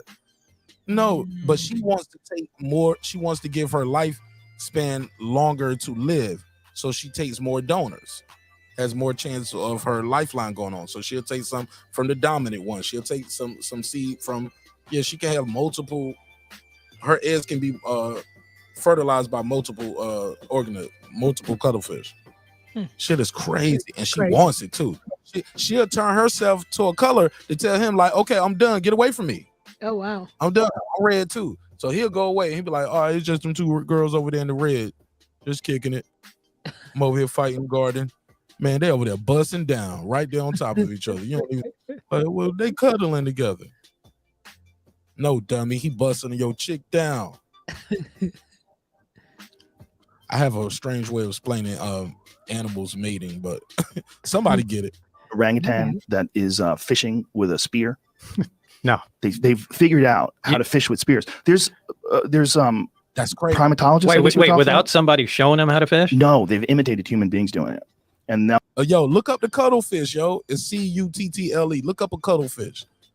I played it on members only one time, and they gave me a strike. I had to delete it because I guess members only is monetized, so I couldn't play it there. I probably could play it here because this video ain't monetized. But yeah, check out that cuttlefish. How they do it, but they do it independently. They're not trained orangutans. They're wild orangutan. Look at that. There's a wild orangutan. Oh yeah, that's impressive. That's impressive. Well, they're get this shit memory. Who cousin is that? Look at that. He has come on. He don't hung onto a tree and got a spear. A spear. You hear me? This Planet of the Apes, man. Yeah, they showing us everything. A preview of what's to come, right? Them monkey stuff. I said they're showing us a preview of what's to come through the cinemas, through the TVs and the movies. It's happening right in front of us in real life. Because I'm always one day, maybe we will become Planet of the Apes, and there'll be a couple humans left, and these animals gonna take over. right, because they be studying gorillas and monkeys way too long. I'm like, what y'all studying? I mean, you gonna teach them how to talk or what? They are trying to teach them how to talk. They can sign. It's a lot of them that know sign language very well, better than you and I. Sign language. That nigga got a spear. Have a whole conversation. And they strong as hell. Strong as hell. Take your face off. Yeah. You seen that lady who got her face mauled by the chimp? Mm-hmm. Thought she was about to have a pet chimp. Like, bitch, you been watching too much Curious George. This is not your friend. Little monkey is not your friend. I'm a park ranger. I'm the lady in the yellow hat. That chimp chewed her ass up. That's not funny. I'm just saying. We leave them animals alone. These primatologists, I guess you would call them primatologists. That's the term. That's a great biologists. Biologists that believe that monkeys and chimps and some of the great apes are moving into the Stone Age, that they've currently entered the Stone Age. Like, they're not staying what they were 100,000 years ago or 500,000 years ago, but they're actively using tools. He said, I'm not evolving into a monkey animal. No, they're going to evolve to us, some of them. Like our DNA is close to a banana. What's the people, what's them animals called? Like, not the squids. Is it like a squid? Not the squid. Not the octopus. What, dolphin? What's it called? Nah, it's close to, it's like a squid or an octopus, but those euphrates cells that makes them, it's like a squid type animal, but like they're very close in DNA to us. They've been around before. Not jellyfish. Jellyfish. I think it's jellyfish. I think it's the damn jellyfish. The jellyfish. I gotta look that up. Gotta check that out. Somebody was telling me about that, and I looked it up, but it's been a while. Tools, and they're experimenting with different ways to use those tools, and then they're making tools out of stone. They're making tools out of sticks, and they're using them. Well, this might just be what happens. This might just be what happens. I mean, why else? Why the fuck would we work so hard? I mean, I was driving to LA this morning. I had a doctor's appointment, so I was on the 405 at 8 in the morning. Like, Jesus Christ! Like, this is so crazy. When you're on the 405 in LA at 8 o'clock in the morning, you see literally a million cars, and it's just everywhere you go, it's people. But 60% of our DNA, we share 60% of our DNA with jellyfish. Did you know that? I had no idea. Damn. 97% with chimps, 90% with cows, 80% with cows, mice 75%. That's why they test on mice. Fruit flies, jellyfish. Jellyfish, unlike those other ones, they're not to be fucked with though. We can bully all these other animals. It's hard for us to really fuck with these jellyfish, but they also are so important to their ecosystem compared to a lot of people. I guess some people think, but somebody was telling like, yo, if it wasn't for jellyfish doing what they do in the ocean, everything else dies off. Did you know that? I didn't know that. I just know they zap us, but I didn't know that. Some people, some scientists believe like the comb jellies could have been an earlier ancestor to humans. It's long been thought that we evolved from sea sponges, but new genetic research suggests that jellyfish-style creatures may have kicked off the human race. A jellyfish-style creature made it to the land and became human, is what you're saying. They're saying. That's what some people are saying. I take jellyfish before I take apes. That's what they're saying. Like we have a lot. Hey yo, it was this Twilight Zone episode. They actually explored with that on the Twilight Zone episode where these people are out and basically the jellyfish or type creature. Oh my god, that shit is dope. If you like Twilight Zone type stuff, when they tried to remake Twilight Zone a couple years ago. But yeah, that shit was crazy. Well, let's go. And also, I'm in a Tesla, so I have it on autopilot. So I'm there sitting, I'm listening to a podcast. I barely have my hand on the wheel. I'm not touching shit. This car's driving me along. I'm not even doing anything. I'm just hanging out. It's so much less stress, by the way, to do it that way. Right. So it encourages you to innovate. Yeah. It encourages you to embrace this new technology. I got this giant screen. It's showing me the navigation in front of me. Oh, I'll be there 5 minutes early. Excellent. And I'm listening to a podcast wirelessly. It's Bluetooth streaming from my phone. And I pulled that podcast, which came out today out of the fucking sky. And I'm listening to it. And I'm all comfortable in my nice little car, just driving on my way to the doctor's office. This is irresistible stuff. Yeah. It's different than your Walkman. Yeah, You know, back in the it is day. irresistible. It is irresistible. It's frighteningly irresistible. But is it frightening? I mean, if you were a monkey, right? If you were an Australopithecus, would you go, man, I don't want to fucking be a person, live in a house? That's bullshit. I'm sorry. Yeah, because look, I know people in other countries and they say, man, I love this country more than anything. And then some of those people like, man, I've been to America. That shit dope. I want to go there. I want to live there.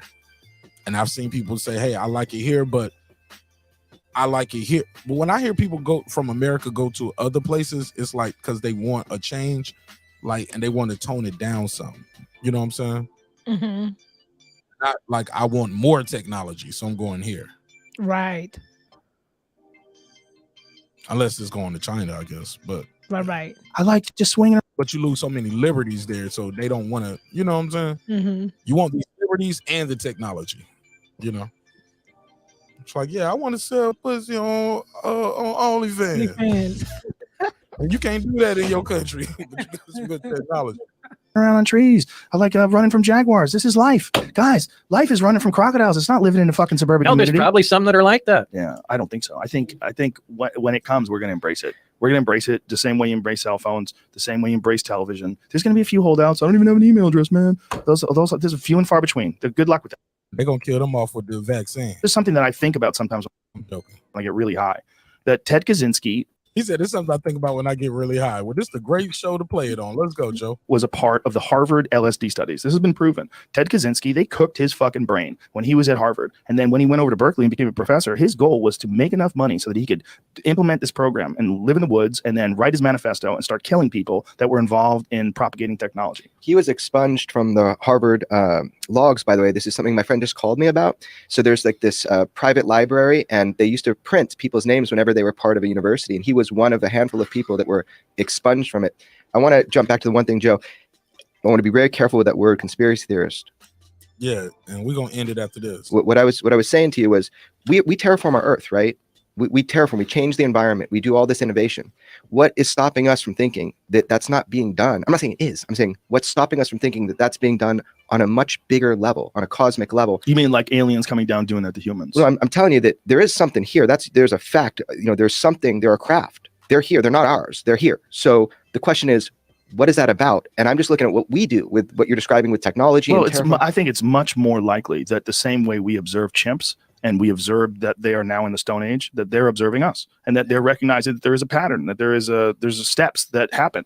I mean, Carl Sagan talked about the different levels of civilization, and that, that if we don't get past certain levels, we're never going to reach this. Right. I mean, we're in type 1 civilization. We're going to stay type 0. Well, we're in this warring, polluting, pillaging. We're awesome civilization. Humans are awesome. Well, I mean, we're awesome in a lot of ways, But in that way, we're not. Well, yeah, we're children that have immense power that we didn't really. The other thing is you're using the immense power that other people have created, right? I mean, even when you're driving a car, you're stomping on the gas like, woo, you didn't invent the fucking engine. You didn't invent tires. There's all these things that were involved in the creation of this thing that is really outside of your grasp of understanding, but yet you have the ability to use it. Like a person with a gun.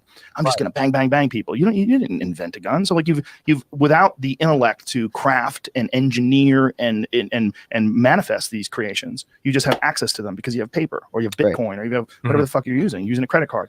Now you have almost no responsibility. You could just flippantly use these things, which is why we were very childlike in our actions. We haven't had to earn the responsibility. We haven't had to earn these things that we've been able to have. And you've only been able to have them because other people have innovated and spent ungodly amounts of time and effort and focus in the lab to create these things. And then they've all put them together. And then what's the reason to put them together? To profit. Well, what's the reason to profit? Well, why are you doing this? So you can buy more things. Well, what are we doing? What are we doing? We're making better things. That's it. We're making better things. That's what we do. That's all we do. That's all we do is also we're making life easier for us. We're supposed to be making life easier for us, making life healthier for us, and things like that, right, girl behind the mic? Allegedly. I'm just saying they. But come on, your life is easier because of your GPS. It is, but at the end of the day, where does this? Right? Huh? Can we agree? Your smartphone makes your life easier than a flip phone. It is convenient, but where are we going? Given the government total control of who we are, we having all these Alexas in our houses, and they could be contracted into tapping into everybody's homes. I mean, we're allowing all of this stuff into our lives where our data is out there. Are we giving the government our lives on a platter? Social media is catching up people. Those people that are doing 21, 23andMe, whatever, those DNA tests, they're catching criminals that way now through the genealogical DNA. So it doesn't have to be you that submitted it, but if your great cousin or somebody did that test, they're coming to get you too through those methods. So are we making it convenient for us or convenient for the powers that be? Because we just gravitate to it. We do what everybody else does, right? Oh, it's a new iPhone coming out. Well, I want a new iPhone. It's cool. But who are we really making it convenient for at the end of the day?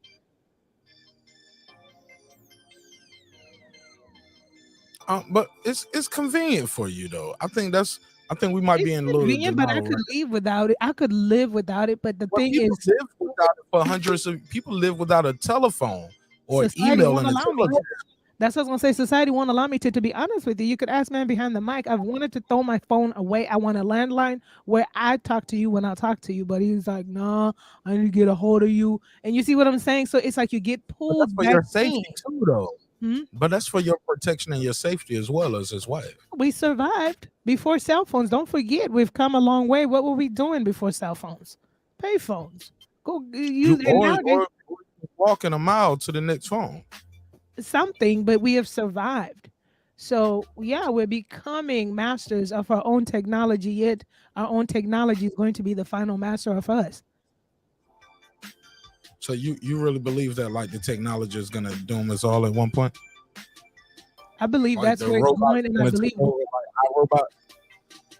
look, I mean it's like you think that, but you're like, nah, that's just in the movies. But where are we going with all of this technology? I get it. It makes it convenient, easier, blah, blah, blah. But think about the access that they have.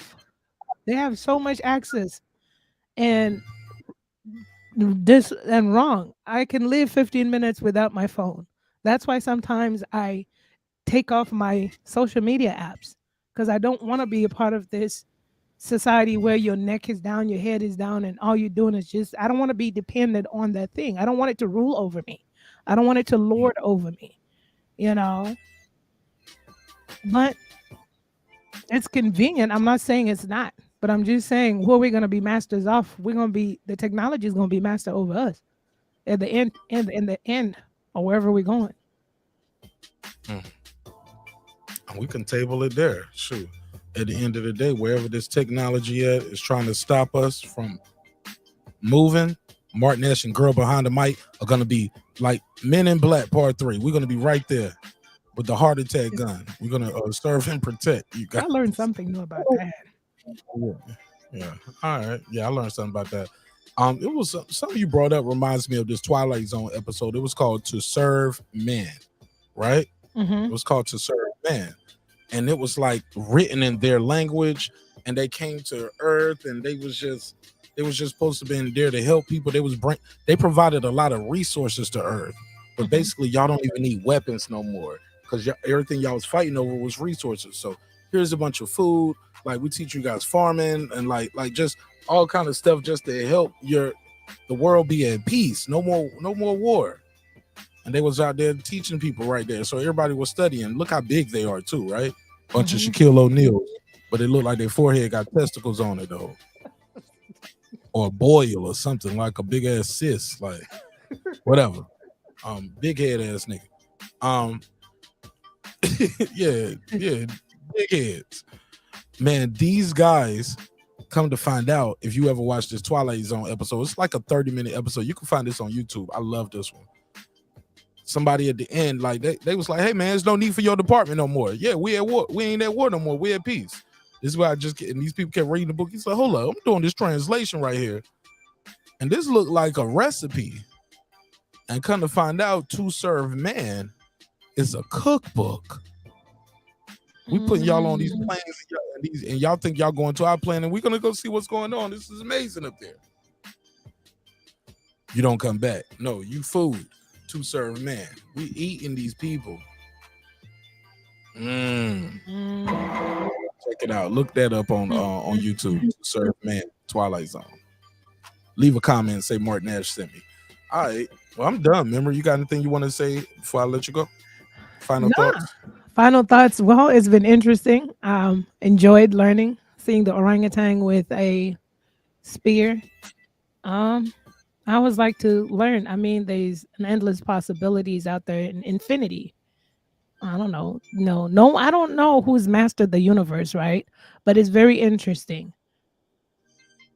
Learned a lot. That heart attack gun is something scary and interesting. It's not that I didn't know that the CIA had nefarious gadgets, but I'm like, dang, ain't that something?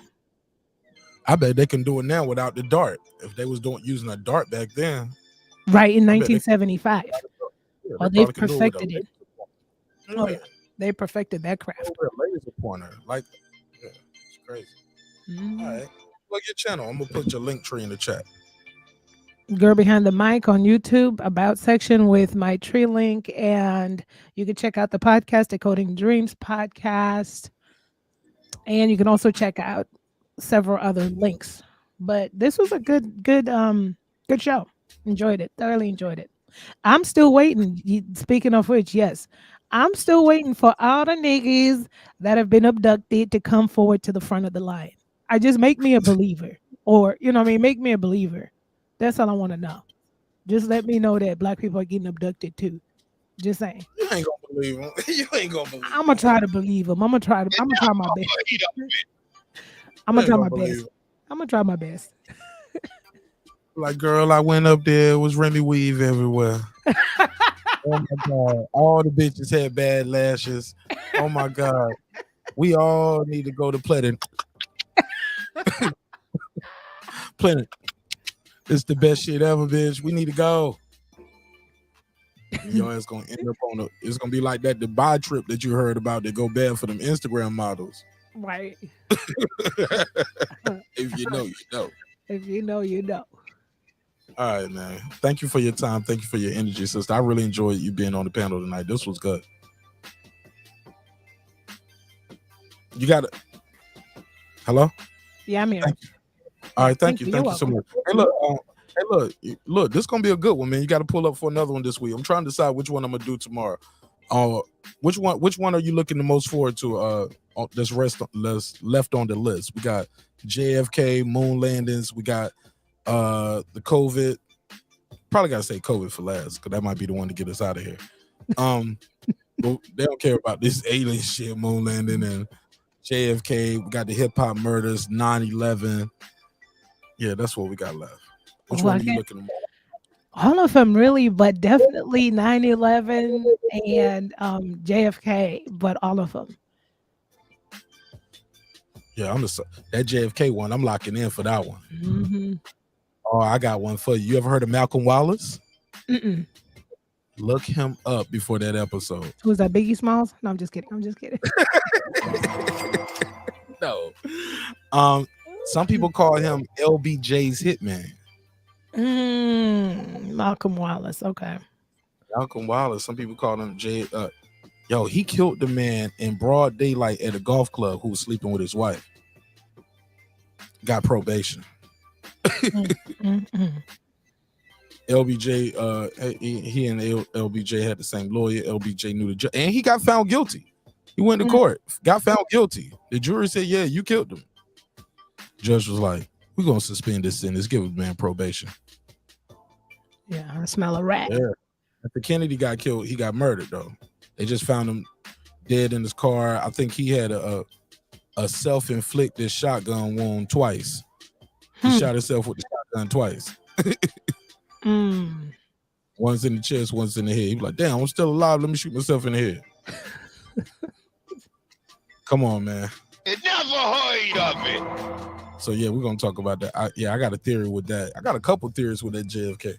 So I'm gonna have fun with that one. I'm super excited about that one and the moon landings. But I'm glad you pulled up. Thank you for your time. Thank you for your energy. I look forward to seeing you soon. All right.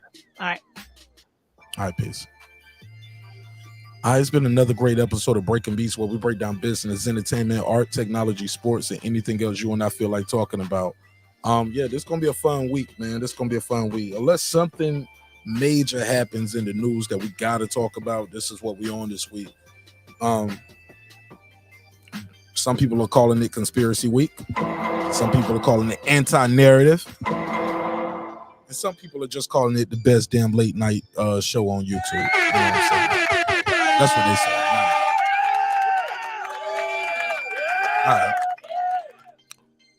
All right, so cool. I don't know which one we're gonna do tomorrow yet. Don't know. But we're gonna do it. If God wills it, of course. If God wills it, and I'm still here. Because the aliens might come get my ass after this episode tonight, man. They're coming to get your boy. You be the first nigga to get banged up. All right, with that said, man, let's close this shit out right like we always do around this time, man. Let's give a big shout out to the neighbors, the visitors, the guests that pulled up, called in. Thank you so much for your time, your energy, and your support. Couldn't have did it without you. Y'all blast this link out, man. I want to be at 50K by the end of the year. This time next year, we're gonna be at 50K on the sub side of the game. Minimum. So yeah, help me as I help you to help us to help we. Let me know y'all like this content by sharing it out. After the video is over, leave a comment on the video. That helps out a lot. So let me know you rocking with this content. Leave me a comment. All right. After the video posted, it don't matter if you was on the live. Once you see that video is up, leave a comment. I don't know if I'm gonna keep this video up. I think I'm gonna have to put this. I might have to make this video private and put it on the backup page and see if I get a strike. I played a lot of people content tonight. I don't know how that's gonna play, but I didn't monetize it, so I might be okay. We'll try it. We'll leave it up. I got one strike to give. Fuck it. No, because they might tell me 90 days you can't go live. So they might not do the strike where they might give me that instant strike where you got 90 days, nigga, and you just cancel. You sitting on the bench for 90 days. So yeah, I'm gonna delete this one off the main page. If y'all want to watch it, go to Marq Nash Live. Marq Nash Live. It'll be still up on the backup page. There you go. Go right there. If you want to check the playback. But leave a comment over there. So let's grow that channel as well. Because you know what I'm saying? We got to protect the home base over here because they don't want this shit out there like that. And with that said, let me do a neighbors only roll call, because without you guys, the show wouldn't be the show at this level. C. Jones 0224. What do you mean by that? You know what I meant. Sweaty Teddy. That guy Clips 330. KP from KC5. What up? Adam Kelly. What up? KP. What up?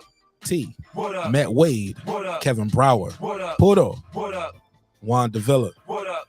DJ. What up? Karma Serene with the Serene Saturdays. What up? Kansas City Mac. What up? Ill Status Boxing. What up? Ace Retro. What up? Tank the Sweet Science Examiner. What up? Beyond and Above Media. What up? Pittsburgh T. What up? Juan Epoxy Magic. What up? SF City Slicker. What up? I Know Boxing. What up? Stephen Bateman all the way in Australia. What up? Deuce Times. What up? Boxing Lounge. What up? It's Mex. What up? Mike from Boston. What up? Rider of the Storm. What up? Here to There. What up? Miss Queen Sunkiss. What up? Taylor Bell. What up? Maddie Yoel. What up? C. Jones 0224. What up? Cliff Bailey. What up? Con Shonery. What up? Lisa Bells. What up? Cooking with the Champ. What up? On the mic with Terrence Bailey Sr. What up? True Media Today USA Boxing. Coach Malachi Williams. What up? HLD. What up? Cooking with Sir Senior. What up? Brandon Washington. What up? Born Supreme. What up? Lady Shan Dundam season all the way in the UK. What up? Dub Right Side. What up? D Bevel the Champ. What up? And of course the big fish himself, my good brother Derek Lincoln. What up, gangsta?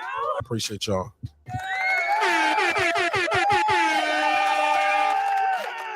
All right, look, man. Thank you so much for your time, your energy.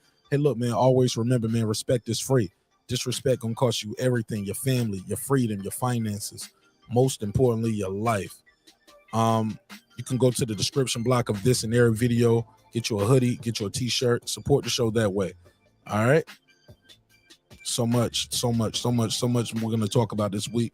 And I'm going into a lot of these conversations with like an empty bag, you know what I'm saying, for the most part. Everything I thought I knew, you know, I'm gonna just put that to the side and try to learn something. Like I learned a lot tonight. So I'm super excited about this right here, and what we're gonna do.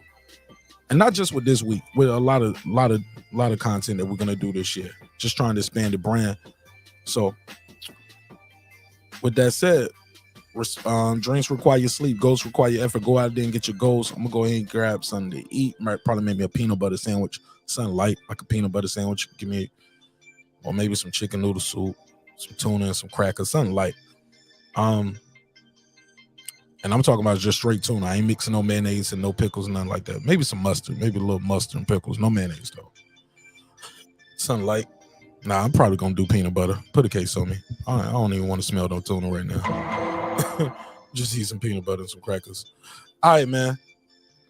One thing for certain, two things for sure, homeboy. One time we're gonna argue, sometimes we're gonna disagree, sometimes we're gonna see eye to eye, but one thing's for certain, two things for sure. Never forget this. I built this shit. Me. Brick by brick. And I'll be damned if I let you tear it down just because you don't like the way another nigga talk. Drive, motherfucker.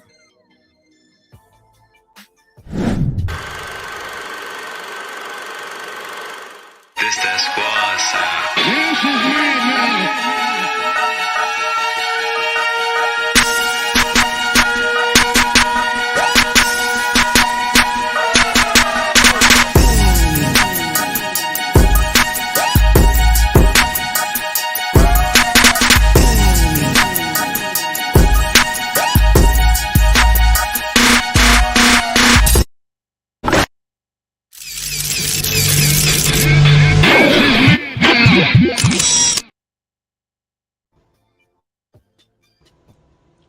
Subscribe. I don't care how many subscribers he has. Support him.